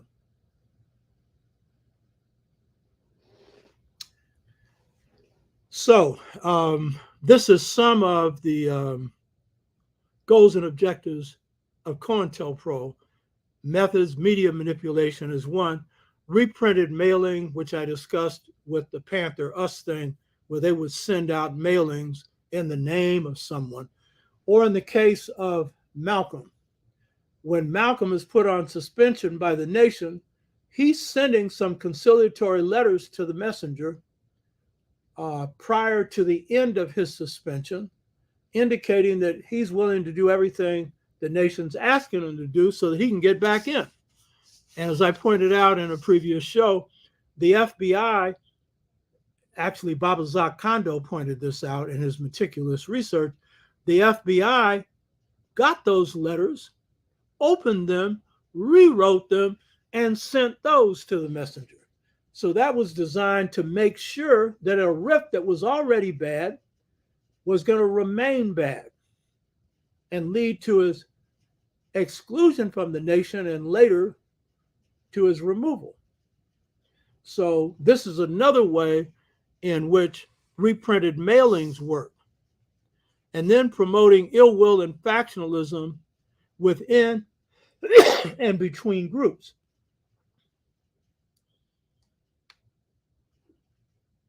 I discussed this, and there are a lot of other ways in which they dealt with this, and these are deadly dangerous ways. And so the key thing here is leaders have to be in control of their egos. And that needs to translate down to members, And leaders need to place the interests of the people above their own group. And if they see positive in another group, support it. Acknowledge it. It doesn't just have to come from your own organization. Organizational egoism in a situation in which we basically ain't got the power to change the power is something we can't afford, So that's real key. Another one was snitch label. Snitch label is where you put a label on people and accuse them of being an agent. There's a temptation to do that among groups, even when it's not being done by the FBI, because here they're labeling someone a snitch. So they'll sometimes arrest a group of people and keep everyone in and let one out. And that one is probably one that they have a problem with, but they want to make it look like they let that person go because that person was cooperating with them. And here's the rule on that. Be very careful about labeling anybody an agent, because 9 out of 10 times the person you suspect of being an agent, if you haven't done your due diligence, is not. The one you least expect is often the one. And don't go around trying to figure out who that is and say that's an agent, because that's no proof. You got to have the proof. That also takes courage, because it means you got to be wide open enough so people can come into your group and have the freedom to move around without doing you real damage. And you have to withhold the temptation of saying, oh, this person is an agent, because that can get someone killed. So the FBI would put the label there or set you up for the label, but sometimes members in a group will do that themselves. Disrupting families. That's a big one, because family is very important to us. Now, movement activity itself is disruptive to families, because the amount of attention you have to pay to a movement, you're not paying the kind of attention you need to pay to your own family. So that's a problem. And so it helps if one member's in the movement and the other one isn't, or one's more active than the other, or they both are. It helps that you try and do as much as you can to pay attention to your family. You're not going to be able to pay enough, but pay as much as you can by way of affection, by the way, if you have children, tending to them, and by way of your own personal deportment. Now, this is the key one because they'll usually play you on you playing around. And so if men are playing around with women or women are playing around with men too often, you're going to put this on men because it belongs there. Too often, they're the ones playing around.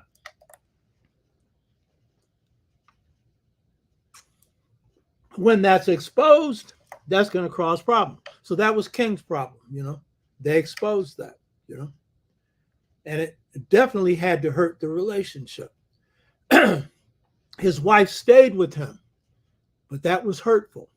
And in fact, I was at the National Corps office in 1965 after visiting the southern bases in Mississippi, South Carolina,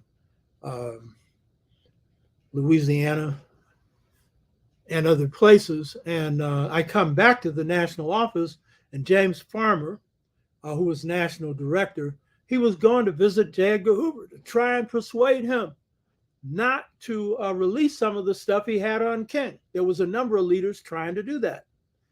You shouldn't put yourself in that position to begin with. You know what I mean? So that was a weakness of King's and a weakness of a number of brothers and sisters. But it can also be a false jacketing, meaning people can get that label and that didn't happen. And that can still break up families. And then if you have Negro behavior, men abusing women in the movement, that's wrong in and of itself. And then when you add COINTELPRO to it, it's fuel to the fire, but it's something that any movement should not allow to happen. And I could get names here. I'm not movement people who did some real bad things in their relationships. And so automatically you're open. And when that happens, it's going to cause all kinds of problems. But the main problem there is your abuse of your women. You know what I mean? That's the problem. So these were, another one was denying activist jobs. This was key. A lot of movement activists were put in Poorville forever. You know what I mean? Could barely earn a living. And in large part, it was because of this. And that's something that is very important in a movement that, you got to be able to sustain yourself. And when the government is out there blocking that effort, and if they succeed, that's a good way of shutting you down. And that's something you need to have every means to fight against. And one thing movements need to do is give people financial support. That was one good thing that Ella Baker was good at, seeing that financial support was directed to people in the Southern movement who faced, like Amzie Moore, who was a major elder, activist leader in Mississippi in the 50s of the Negro Council, Negro Council leadership, and he had his own gas station. He worked for the post office. All those jobs and businesses were shut off, and so Ella would at least be able to raise funds and send it to him. Or if you look at the sister who triggers the Montgomery bus boycott, Rosa Parks, she couldn't get a job after that. She had to leave, Montgomery, Alabama, and went to Detroit and was living in the projects, and only got her financial things straight when Congressman Conyers hired her as an assistant, and she finally had some kind of job. And her husband was also a militant. He was a barber and had also been fired. Movement's got to be able to give support to people who face that kind of stuff and not be blind to it. That also means you got to have some kind of economics to be able to do that. Now, there are different types of agents. I'll just go into a few. There's the agent provocateur. That is the one that's come in to provoke you into doing something, and that's designed to line you up for jail, line the organization up for an attack, get you to do something illegal, and done. And all it takes is one person in the organization to fall for that to justify a FBI or COINTELPRO hit. You have psych ops specialists. These are people that come into an organization who are specially trained in psychological operations. They can see a weak spot in a second. When you watch them move in a group, you'll see where they go, and you will see that's a weak point in an organization. They're good at forming relationships, listening to the grievances that people may have. It may have nothing to do with the organization, or it might their own personal life problems, identifying with them, helping them solve them, become their friend, and convince them that they're the best thing since sliced bread. And then using that, to create wedges in an organization or get people to do things that they shouldn't do. So, and then there are those who are in for a deep kind of cover. They're going to be in an organization for a long time. America's not real good at this one. They're really not good at this one. In terms of the patience. In fact, I would say American intelligence agencies are not that good at intelligence. The Russians are much better than the Americans.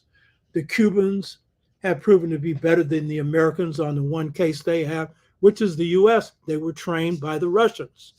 I pointed this out before, that I was watching a show on CNN a number of years ago, and it was the chief intelligence operative for the CIA on the Caribbean who specialized in Cuba. Some people have heard this, but most I see here are new. And so he said he would teach a course on intelligence operations. Then he said, of course, you say a lot in a course that you wouldn't say anywhere else. Guess who took the course? Cuban intelligence operatives sent by Castro. Castro was in charge of this thing, but Castro ain't the reason that they were good. They were good because they were trained by the Russians. Here's the deal. For governments to be good at intelligence, it takes about 1,000 years. The Russians are good because they've been doing it for more than 1,000 years. If you think that the Russians are good, the Chinese have got to be a lot better. I just saw, as I'm saying this, Courage to Change said most people have seriously underestimated China. You're darn right. 3,000 years civilization and a lot of conflict in it before they unified and even after. So spying would just be the normal thing. That balloon they shot down, oh, that's Mickey Mouse. They're not getting anything serious from no balloon. Huh? Guess what? One of the leading American atomic scientists, nuclear scientists, was working at UCLA and came under attack through this whole Cold War stuff coming from the United States. You know what he did? He packed his bags and went to China and delivered what he had to the Chinese. Huh? Now that's intelligence, but it's based on stupidity. American racism drove that Chinese American right into the hands of his ancestors. And a civilization that old, coming from a different set of cultural imperatives, grounded in Confucianism, they're going to come at you at ways you don't expect. I'm into Kung Fu, Kung Fu. Of the martial arts systems, only the one coming out of Brazil, Capoeira, is equal to it or superior, because they come at you from angles. Everything that in martial arts, whether it's from, usually it's coming from other Asian martial arts systems, but they come straight at you. You know what I mean? The Japanese, straight at you. The Koreans, straight at you. But when you're getting somebody coming from the side, you can't see it. So, as Courage to Change said, yeah, you better believe they're angling them. And notice, China's rise to power has come without firing a single shot. Is that some strategy? That's a lot heavier than anything your intelligence agencies can do. That is what you're doing to build successful power among your people. So that's the real good thing that you do in any movement. You build a successful movement and you have an intelligence component to it. So every Black organization should have an intelligence wing to it. And, you know, they should be keeping track of a whole lot of things.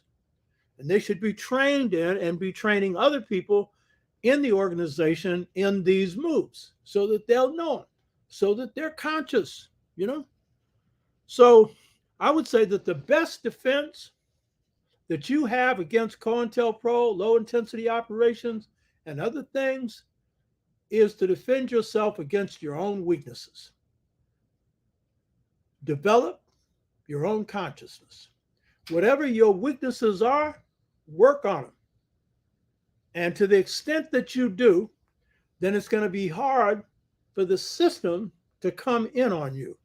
And you'll still have weaknesses that can be exploited, but there'll be fewer and far between. Malcolm was a good example of somebody who worked on his internal weaknesses. Now, he was not good at counterinsurgency. He was not a strategist. His organization was penetrated all the way. As I pointed out before, he put the most important FBI agent in the nation. He recommended him to Elijah Muhammad, John Ali. You know what I mean? Now, I don't knock Malcolm for that. He just wasn't good at that. He's the one that he shouldn't have been the one making those recommendations then. You know what I mean? Huh. He shouldn't have. And so, you know, you need to have people who handle that. And see, we often think of intelligence as security, the people with the muscle, you know, the black belts. By the way, James Smalls deserves a congratulation. He got his 10th degree in martial arts. 10th degree is about as high as it gets, you know, 10th degree. Right on, James. That's my buddy. He used to be bodyguard for Malcolm's sister, lived with her for a number of years. So the muscle's fine, you know. I've never needed any security running around for me. I can secure myself. But of course, you do need it sometimes. But the main security is intelligence, people who are schooled in intelligence and who are looking for cues. I'm a philosopher. One of the things about philosophy is its patterns. One of the ways I've spotted agents is patterns. When they ran low intensity on us, they trained an agent in my thought. That was their mistake. But you see, if my ego was bigger than a balloon, it would have worked. I'm not interested in praise and compliments. You know, it's fine if I get them, but I'm not in it for that. I got a bunch of awards in here. There are only one or two that mean anything to me. You know what I mean? I'm not in this for recognition. And so if somebody's coming up there doing things to stroke my ego and they're playing my line, my political line, I am not impressed. I'm wondering, who are you? That's how we caught the low intensity operative. Huh. And I'm telling you, this one here was going to take the whole group out. Patterns, baby, patterns. Listen, I'm a real good listener. You hear me running my mouth here? I was telling my wife, I think it was yesterday, that I'm an extrovert. She said, no, you're not, because in the house, I don't talk a lot. I'm an introvert in private, an extrovert in public. In private, I'm recharging my battery. I'm reading. I'm writing.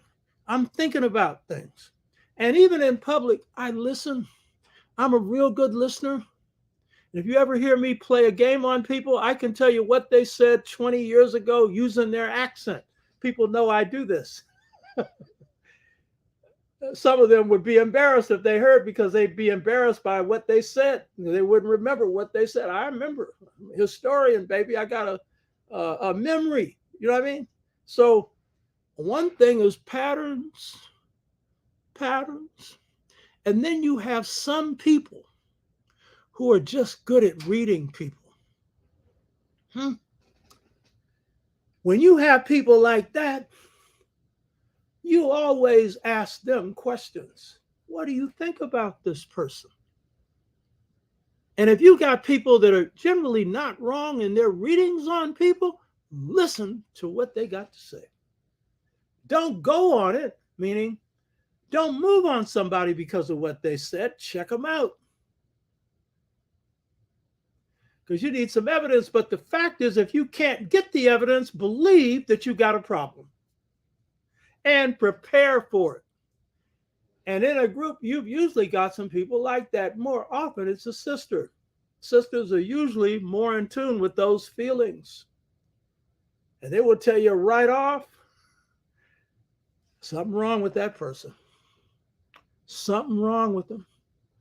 But then if you just want to use another method, check out how your cat, if you have one, reacts to a stranger or your dog, because they know right away. They know if an enemy is in their presence. They know. And that's a part of our miseducation. We're tuned off from the spirit.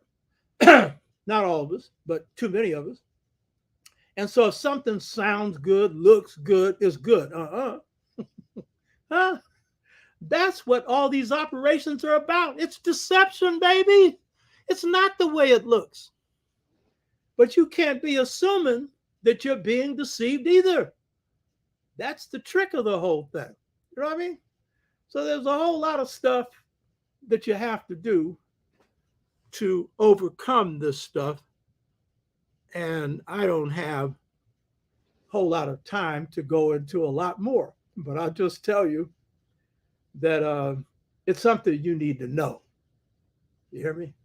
You need to know. Now, here's one of the best ways to prevent infiltration. I got this from talking to Dr. Akinyele Umoja, who I've had on my show a couple of times. He wrote a book on self-defense, armed self-defense in the Black Freedom Movement. That was his PhD dissertation. He was on this show. He did 2 shows on that. And he made this comment. I mentioned this in a previous show. He said he went through the FBI files on the deacons, and the FBI was not able to get a single agent into the deacons. Hello. And the deacons were far more serious in self-defense than the Panthers. You hear me? They weren't as political. They didn't have an ideology around anti-imperialism, anti-capitalism. They didn't have that. They were brothers coming out of the Black church. I've told you before when I was on the floor with the deacons, because CORE was a partner organization with the deacons, because we organized in Louisiana. None of the other Black Freedom Movement groups did. When I'm on the floor in Bogalusa, Louisiana, waiting for the Klan, my girlfriend had just brought me a pistol. We're waiting for a shootout. And I'm getting the history of the deacons, and I've pointed this out before, but for people that haven't been on the show before, the film with Forrest Whitaker, where he deals with the deacons, a nice film, but it's of limited value when it comes to some of the facts, but it's okay. Forrest Whitaker is a master actor. But on the floor, they're telling me it's the sisters that told the brothers to defend them. Hello, you know? So how is it the deacons avoided penetration? If you know anything about African American culture, it would tell you how. But some of you don't think we have one. Huh? So how you think they avoided that? Ain't nobody got into the deacons who they didn't know for a long time. They were usually church members. They were upstanding members in the Black community. And they were all ex-military. So you couldn't come walking in off the street and join the deacons. That wasn't going to happen. So that's one way. Huh? That's one way. Yeah. rather than going with somebody because he just came out of prison and wrote a book called Soul on Ice, which was a rapist manual, and could talk good. You ain't checking out SWAT on this person. Talking about Eldridge Cleaver. You know what I mean? Huh. And then later you say, well, made mistakes bringing them in, blah, blah, blah. Well, did you read the book? If you read the book, you would have known something was wrong right there. You know what I mean? So deacons show you can actually build an organization above ground and it's not penetrated.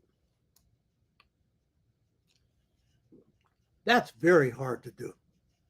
In the Russian Revolution, Lenin didn't do that. You know what I mean? And these guys, the deacons, were not revolutionary. They were into self-defense. But they were good at self-defense. What they pointed that gun at, actually, you got hit. And the Klan knew it. So the Klan stayed away when the deacons came into town. Chilly Willie and the rest of them. Just ordinary, everyday brothers. So some of you, if you heard them speak, you'd want all of this exposition on history and stuff. That wasn't their thing. Their thing was to protect their community, to protect their church, to protect their family members, and to protect the movement. You hear me? They were our armed self-defense arm, you know? A lot more I could go into this. I'll just simply say that counterinsurgency methods will be used against you. It is the nature of war. It is a softening up method to soften you up, to weaken you, to take you out. The main aim of any Black liberation movement is to do the organizing that promotes Black liberation on whatever level that is. That's the main thing.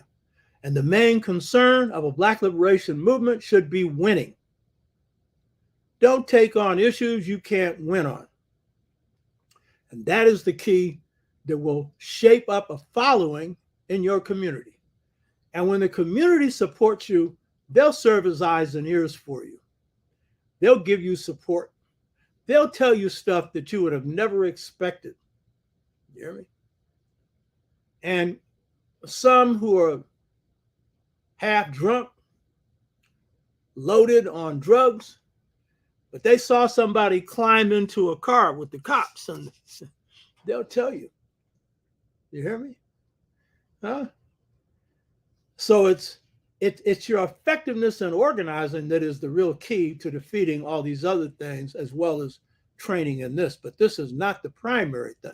The primary thing is to build successful organizations that produce victories for our people, means they're meeting the people's needs, which means that the people are integral to these movements and are not out to profit the people who are in those movements. And when the people see that, they support you.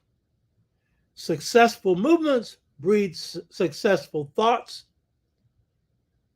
Successful thoughts breed self-confidence, but not arrogance.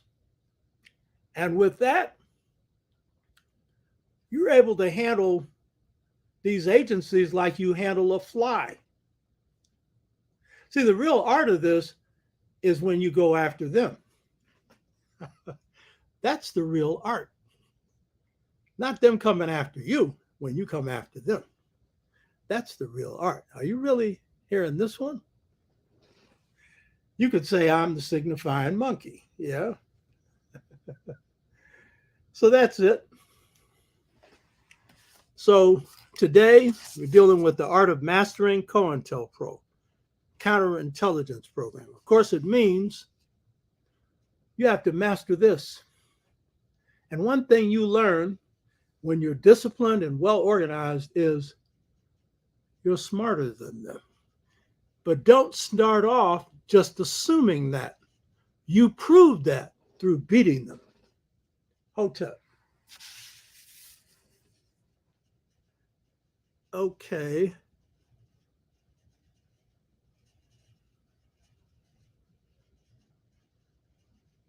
Okay, let me see what we have here. 5-star review. Okay, 5-star. If you are, you shouldn't be talking about it.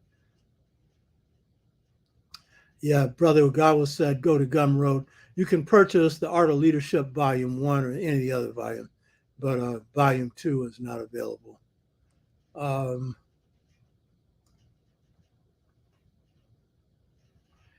5-star review. You have to do things differently. You can't fight the most powerful military force in a frontal attack. We have to become as slick as the colonizer. Yeah, you're darn right you can't. That ain't smart. In fact, that's dumb. But some of us are so insecure in our manhood and womanhood, especially manhood, that blacks will flock to that. You know what I mean? Because we got a little pea shooter, a shotgun. That's a pea shooter. You know what I mean? That means it ain't got no range. You may not even have the right kind of round in there, you know. But that ain't nothing going up against the system. Yeah. So the rule is you attack your enemy's weaknesses, not their strengths. The real rule is you beat them without a fight. That's the real rule.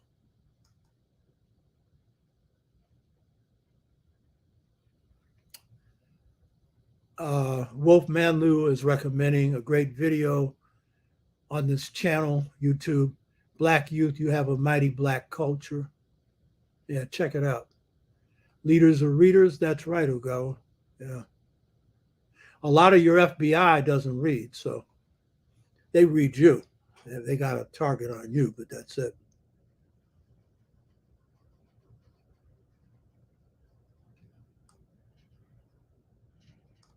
Mildred Parks, facts. They can see a scoundrel before we can. Cats are able to see in the astral realm. They protect us from ghosts of all kinds. Right. And so are we if we're in tune with this higher spirit inside of us. Higher Hecka, and Brother Smalls.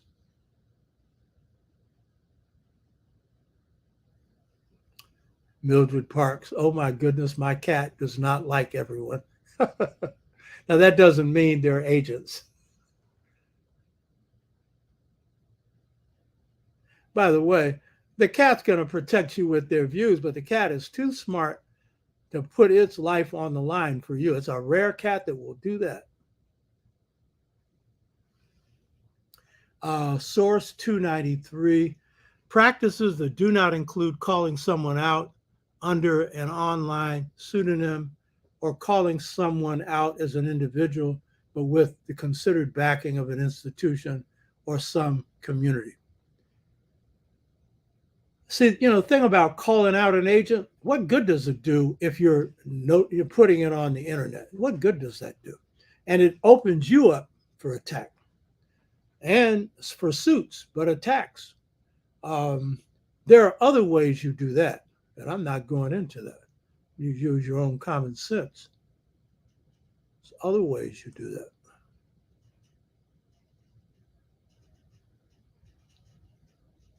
Five-star review. He says he studies patterns. Yeah, very important.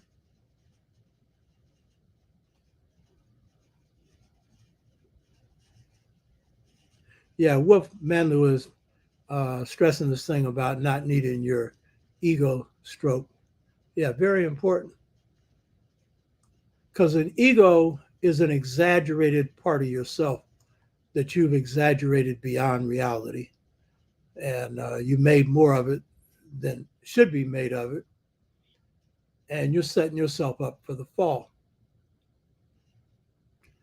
Wolf Manlu, you cannot know self without knowing your past. Very true. And that's why applying your African past is important, as well as your family past and everything else. Courage to change. Congratulations to Baba James Small. Yes, indeed.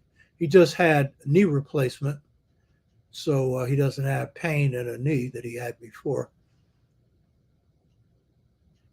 Imagine if these African nations had their own Pan-African oriented intelligence agencies. Yeah, true.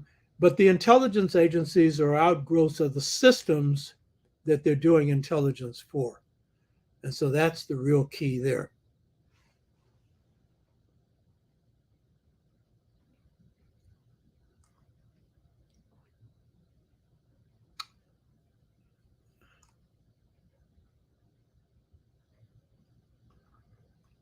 Five-star review is noting I'm coming from experience. Yeah. Most of my stuff, it either comes from the beautiful light or from experience. You know, the beautiful light is the best stuff that comes from God, and then experience. That's the next best thing. Nothing beats God's mind. So if God shares something with you and it's something big, like twin lineal families, that comes from God. That's a big deal. All my experience in life couldn't have got me to that one, you know.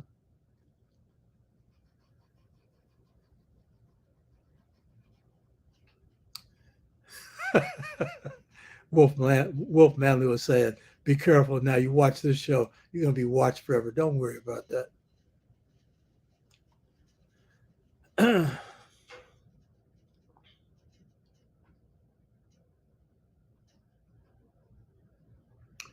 Mr. K, he's conversing with Wolf Manley. So it's okay. M. Jewel, immaturity, men not fully understanding their roles as well as women. These lacking behaviors allow folk to run amok like children in an unattended candy store. Yeah, if you don't have your lower mind controlled by your higher mind, then you got a problem.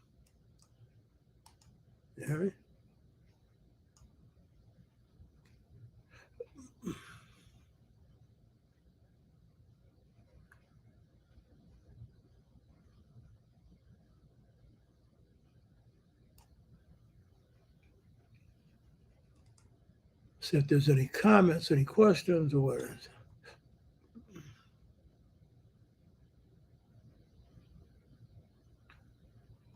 Wolf Manley. And this is what Bob is referring to. If we held on to truly Black centered thinking, many movements would not have been destroyed. Yeah, true. And to the extent that you do, that's your greatest strength. And that strength also keeps you in alignment with your people, because basically the strengths of African American culture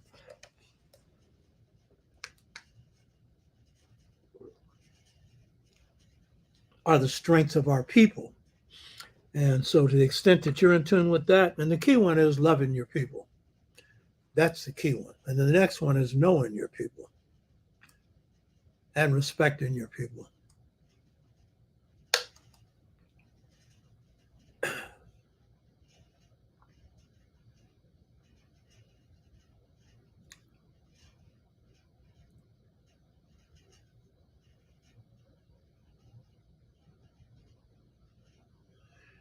Wolf Manley is making the point that he says here, family, I think it all comes down to this. How serious are you about Black liberation and empowerment?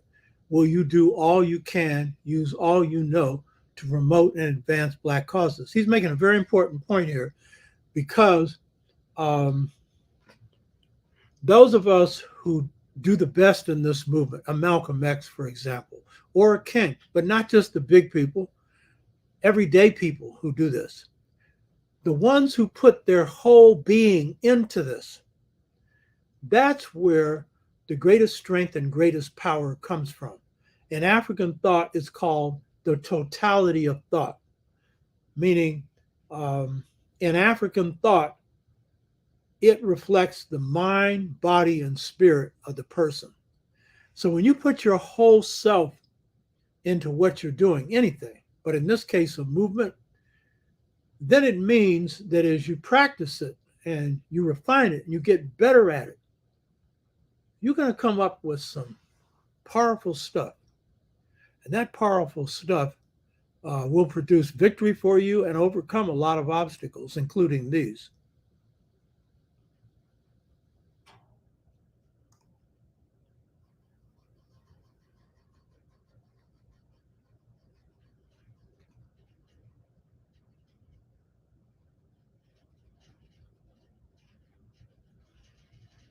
Yeah, Curtis Thomas, when will Malik Shabazz get respect for his own name? That's true.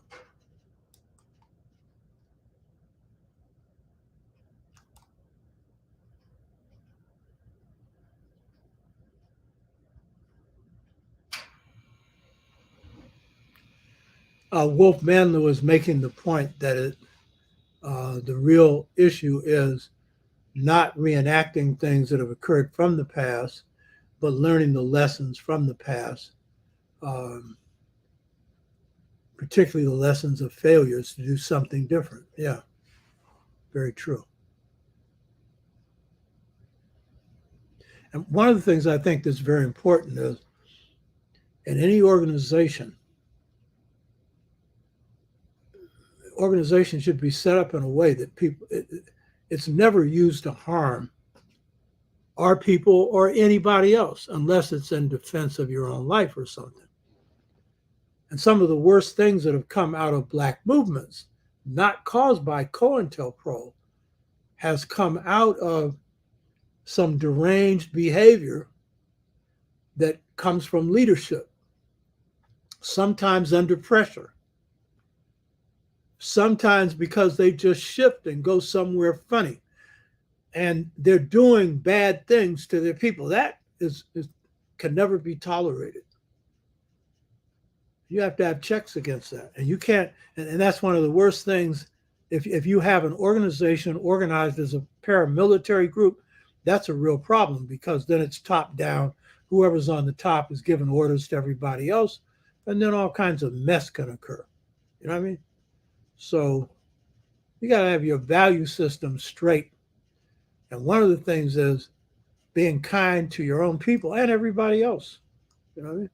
I'm not talking about the police or anything, but you know, not some of this mess that groups often end up into.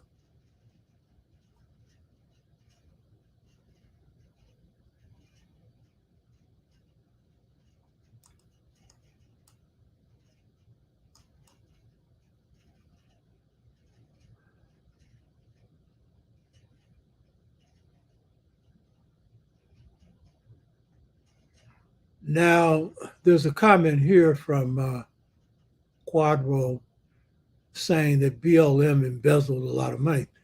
That isn't necessarily true, and you need to go look at what's actually happening there. You know, they got some problems, but it's not around what you think.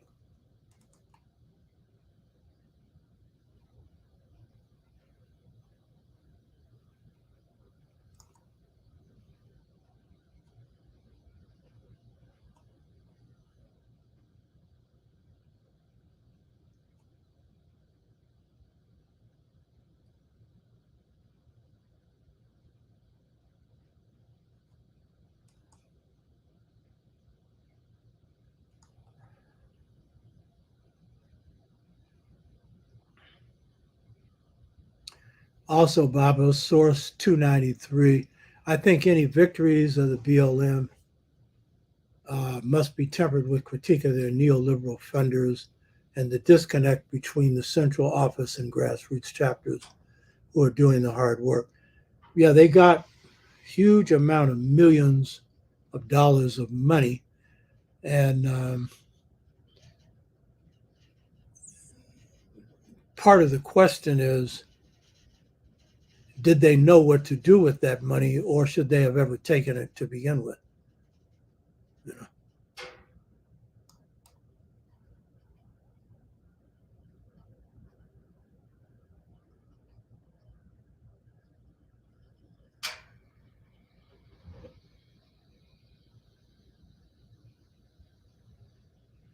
Wolf Manley, what I am seeing is a huge unrest among our young. They will be making huge moves. However, without historical knowledge, these moves will be fruitless for Black people. Yeah, so it's very important that people be grounded in what they're doing.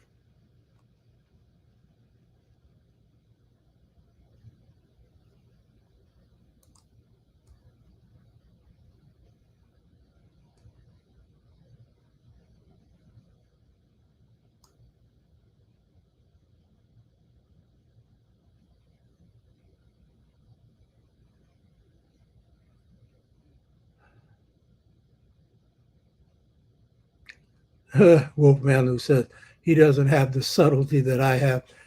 Sometimes I have to really work on it because sometimes I just want to come out and say something straight, and I usually do. But I mean, certain things you got to be careful with what you're saying.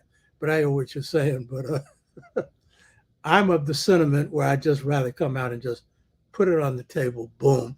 But I got to nuance it so that I'm not, you know, putting people in positions they don't deserve to be put into.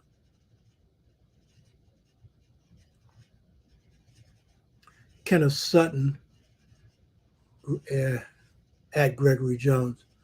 I'm just a warrior and a student of war. It's hard for people to understand the theater that they've actually in.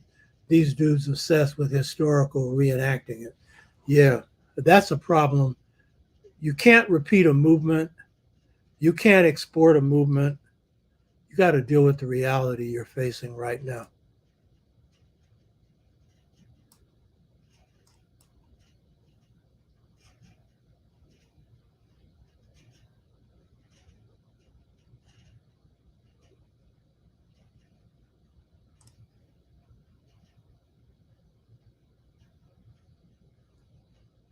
Thank you, Courage to Change. Appreciate your compliment there.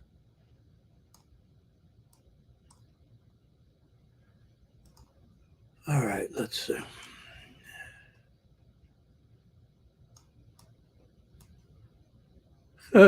Kenneth Sutton, he's quoting someone that says, God is always on the side of the victorious. Voltaire, I'd be happy with fully trained cadre of warriors. If that's true, then God is really messed up. Of course, that isn't true.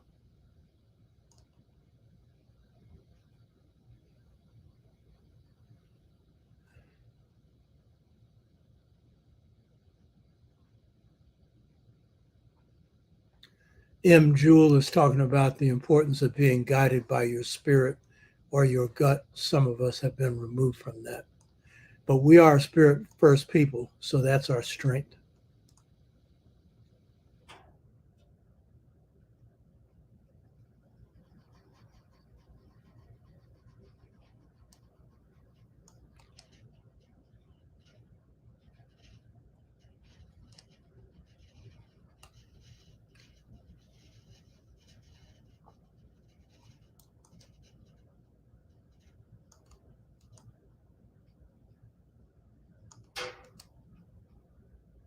People are talking about the importance of having a council of elders. There are some in operation.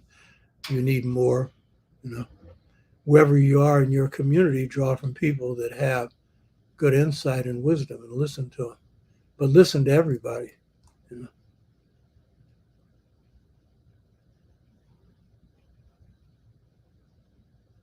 know.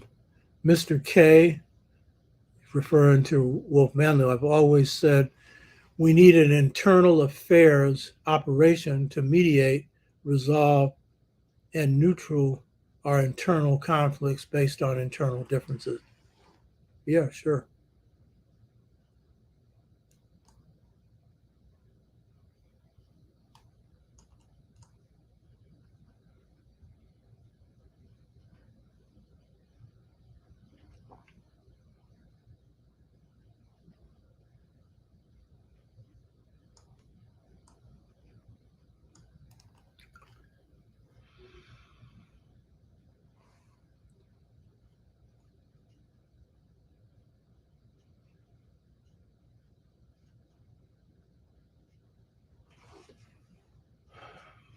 Kenneth Sutton, a prudent leader should be able to identify and use government agents who have infiltrated every group. Well, in some cases, but be careful with that one.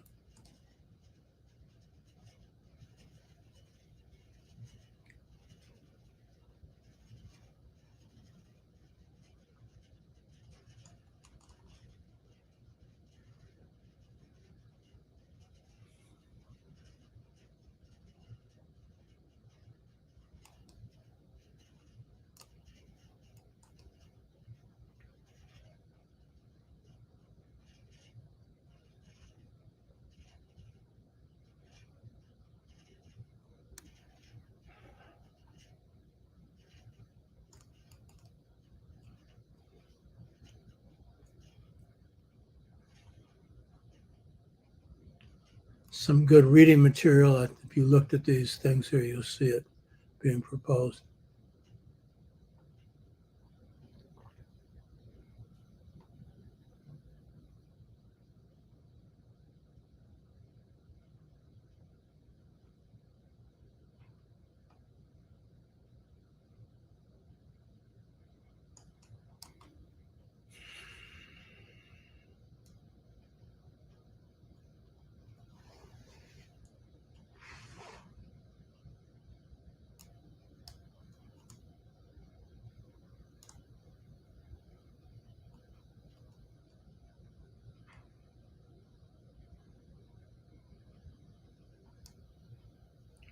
Okay, a number of people are citing books that you should read, and people should look at these books, check them out. I am. You know.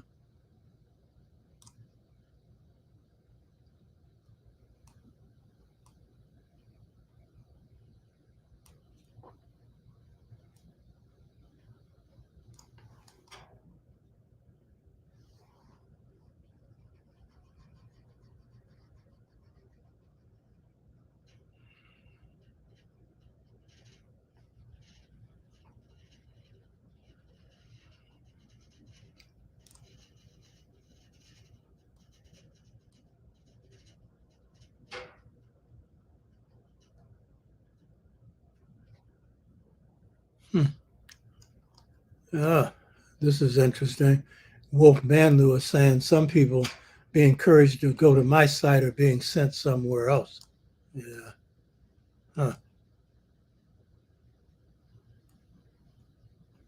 Um, Art of Ancient Egyptian Metaphysics is talking about how important Cabral is to them.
Source, source 293.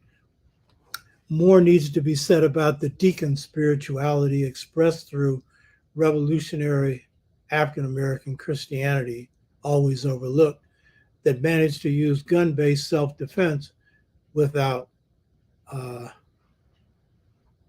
taking out, whatever that means. Yeah, good point.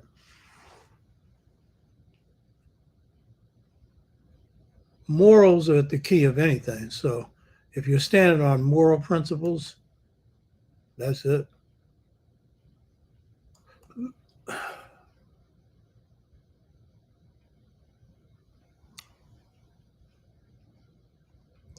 The Devil's Advocate, the Chinese book Mastering the Art of War and Balance and Harmony are good books. The best book on the art of war is entitled The Art of War. It's written by a Chinese author. I don't have his name right now. And that's the best one. it's a straight Chinese interpretation translated into English. And you get the subtlety of the Chinese view of a perfect strategy, among other things.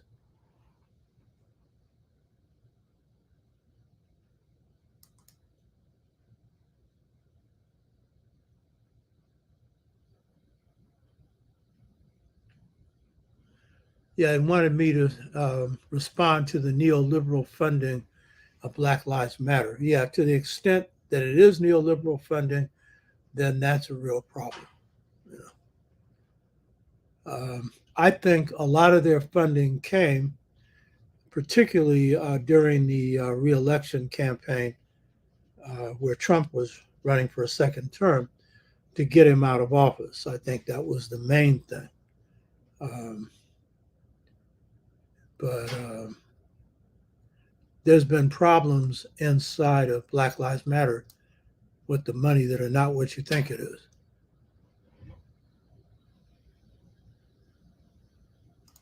What questions did you have when you tapped into the light? When you tap into the light, first of all, for me, when I talk about thinking God's thoughts, um, that's my experience. When I get an answer to a big problem, and it's been two that I've received, it comes through a beautiful light. What I think is it gave me the whole of a part, because that's how God's mind works on the human plane. When you pipe into God's mind on that level. So I have a saying, people have tuned in the show regularly have heard it. I formulated it out of Dogon philosophy. Within anything is everything. Literally, that's us. We're the miniature of the whole. We're the miniature universe in the larger universe. We're the microcosm of the macrocosm, the smaller of the whole. Everything God creates is like that. And so when it comes to thought, it's whole thought, but it's not knowledge of everything. We're incapable of knowing that. Only God can have that. And so what I think when I piped in, and I've had a big question that I've been wrestling with most of my life, and the biggest one was, what was the secret to African just societies? What was the secret? God gave me that answer. This is a bigger breakthrough than the theory of relativity and quantum physics. Why? Because it shows how Africans were organized into just societies from the beginning of human history for at least 120, 130,000 years. And most of the rest of the world followed that. And for people who are jaded and who think that, well, the past is just the past, they don't think that means anything. That's the key to the kingdom, because it's that formula that describes what was the basis of just societies that is the key for recreating them today under different circumstances, because these are brutal circumstances we're living under.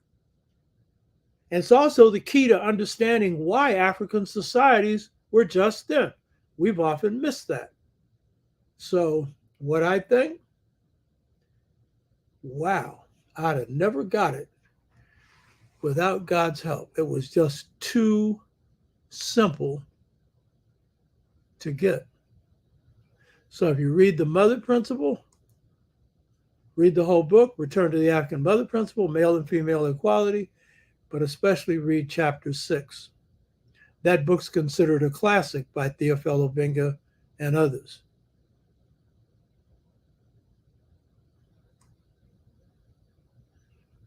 Chanel Helm,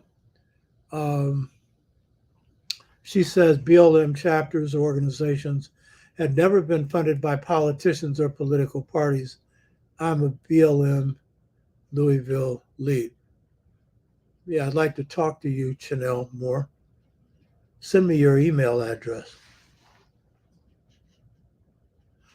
And she's also saying sorority money helped finance them. Jay-Z gave them their first amount of money. I think it was $300,000. That was the first money they got, came from Jay-Z.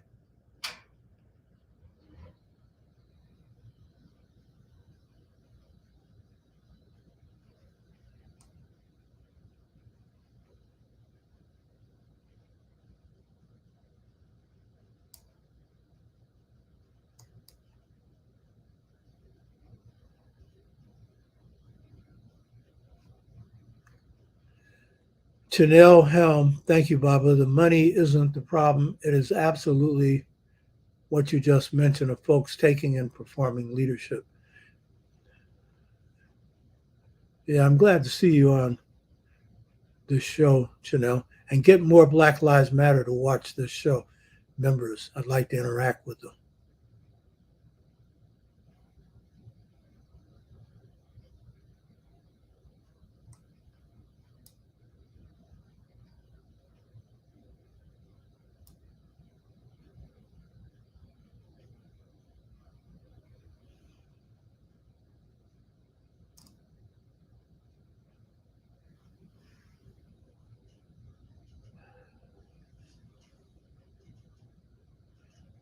Quadro Dieterville, one of the great divides in the current Black liberation movement is the topic of white feminist ideology in the movement. Have you read Dr. Tommy J. Curry's work, and can you invite him to your show? No, I haven't. I'll check him out. In fact, I'll write it down before I close this thing down. But I would say that the key to all of this is twin lineal families. Have you read Return to the African Mother Principle of Male and Female Equality? Read it. Read chapter 6. Let me just write this down. Dr. Tommy J.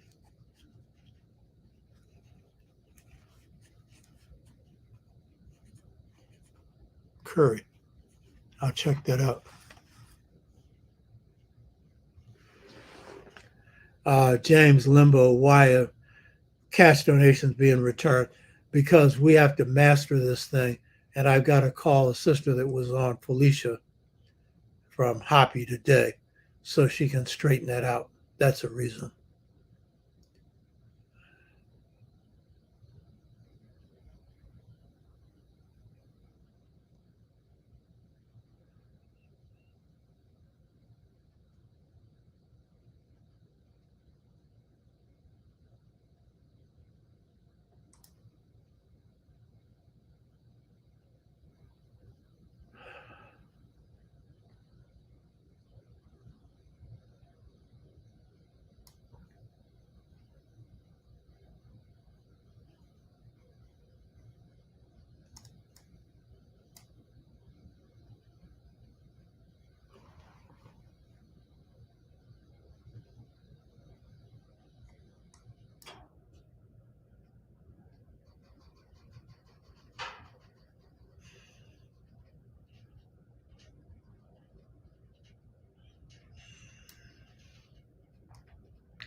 Okay, that's it. So I hope you got something out of this. See you next week. Hotep.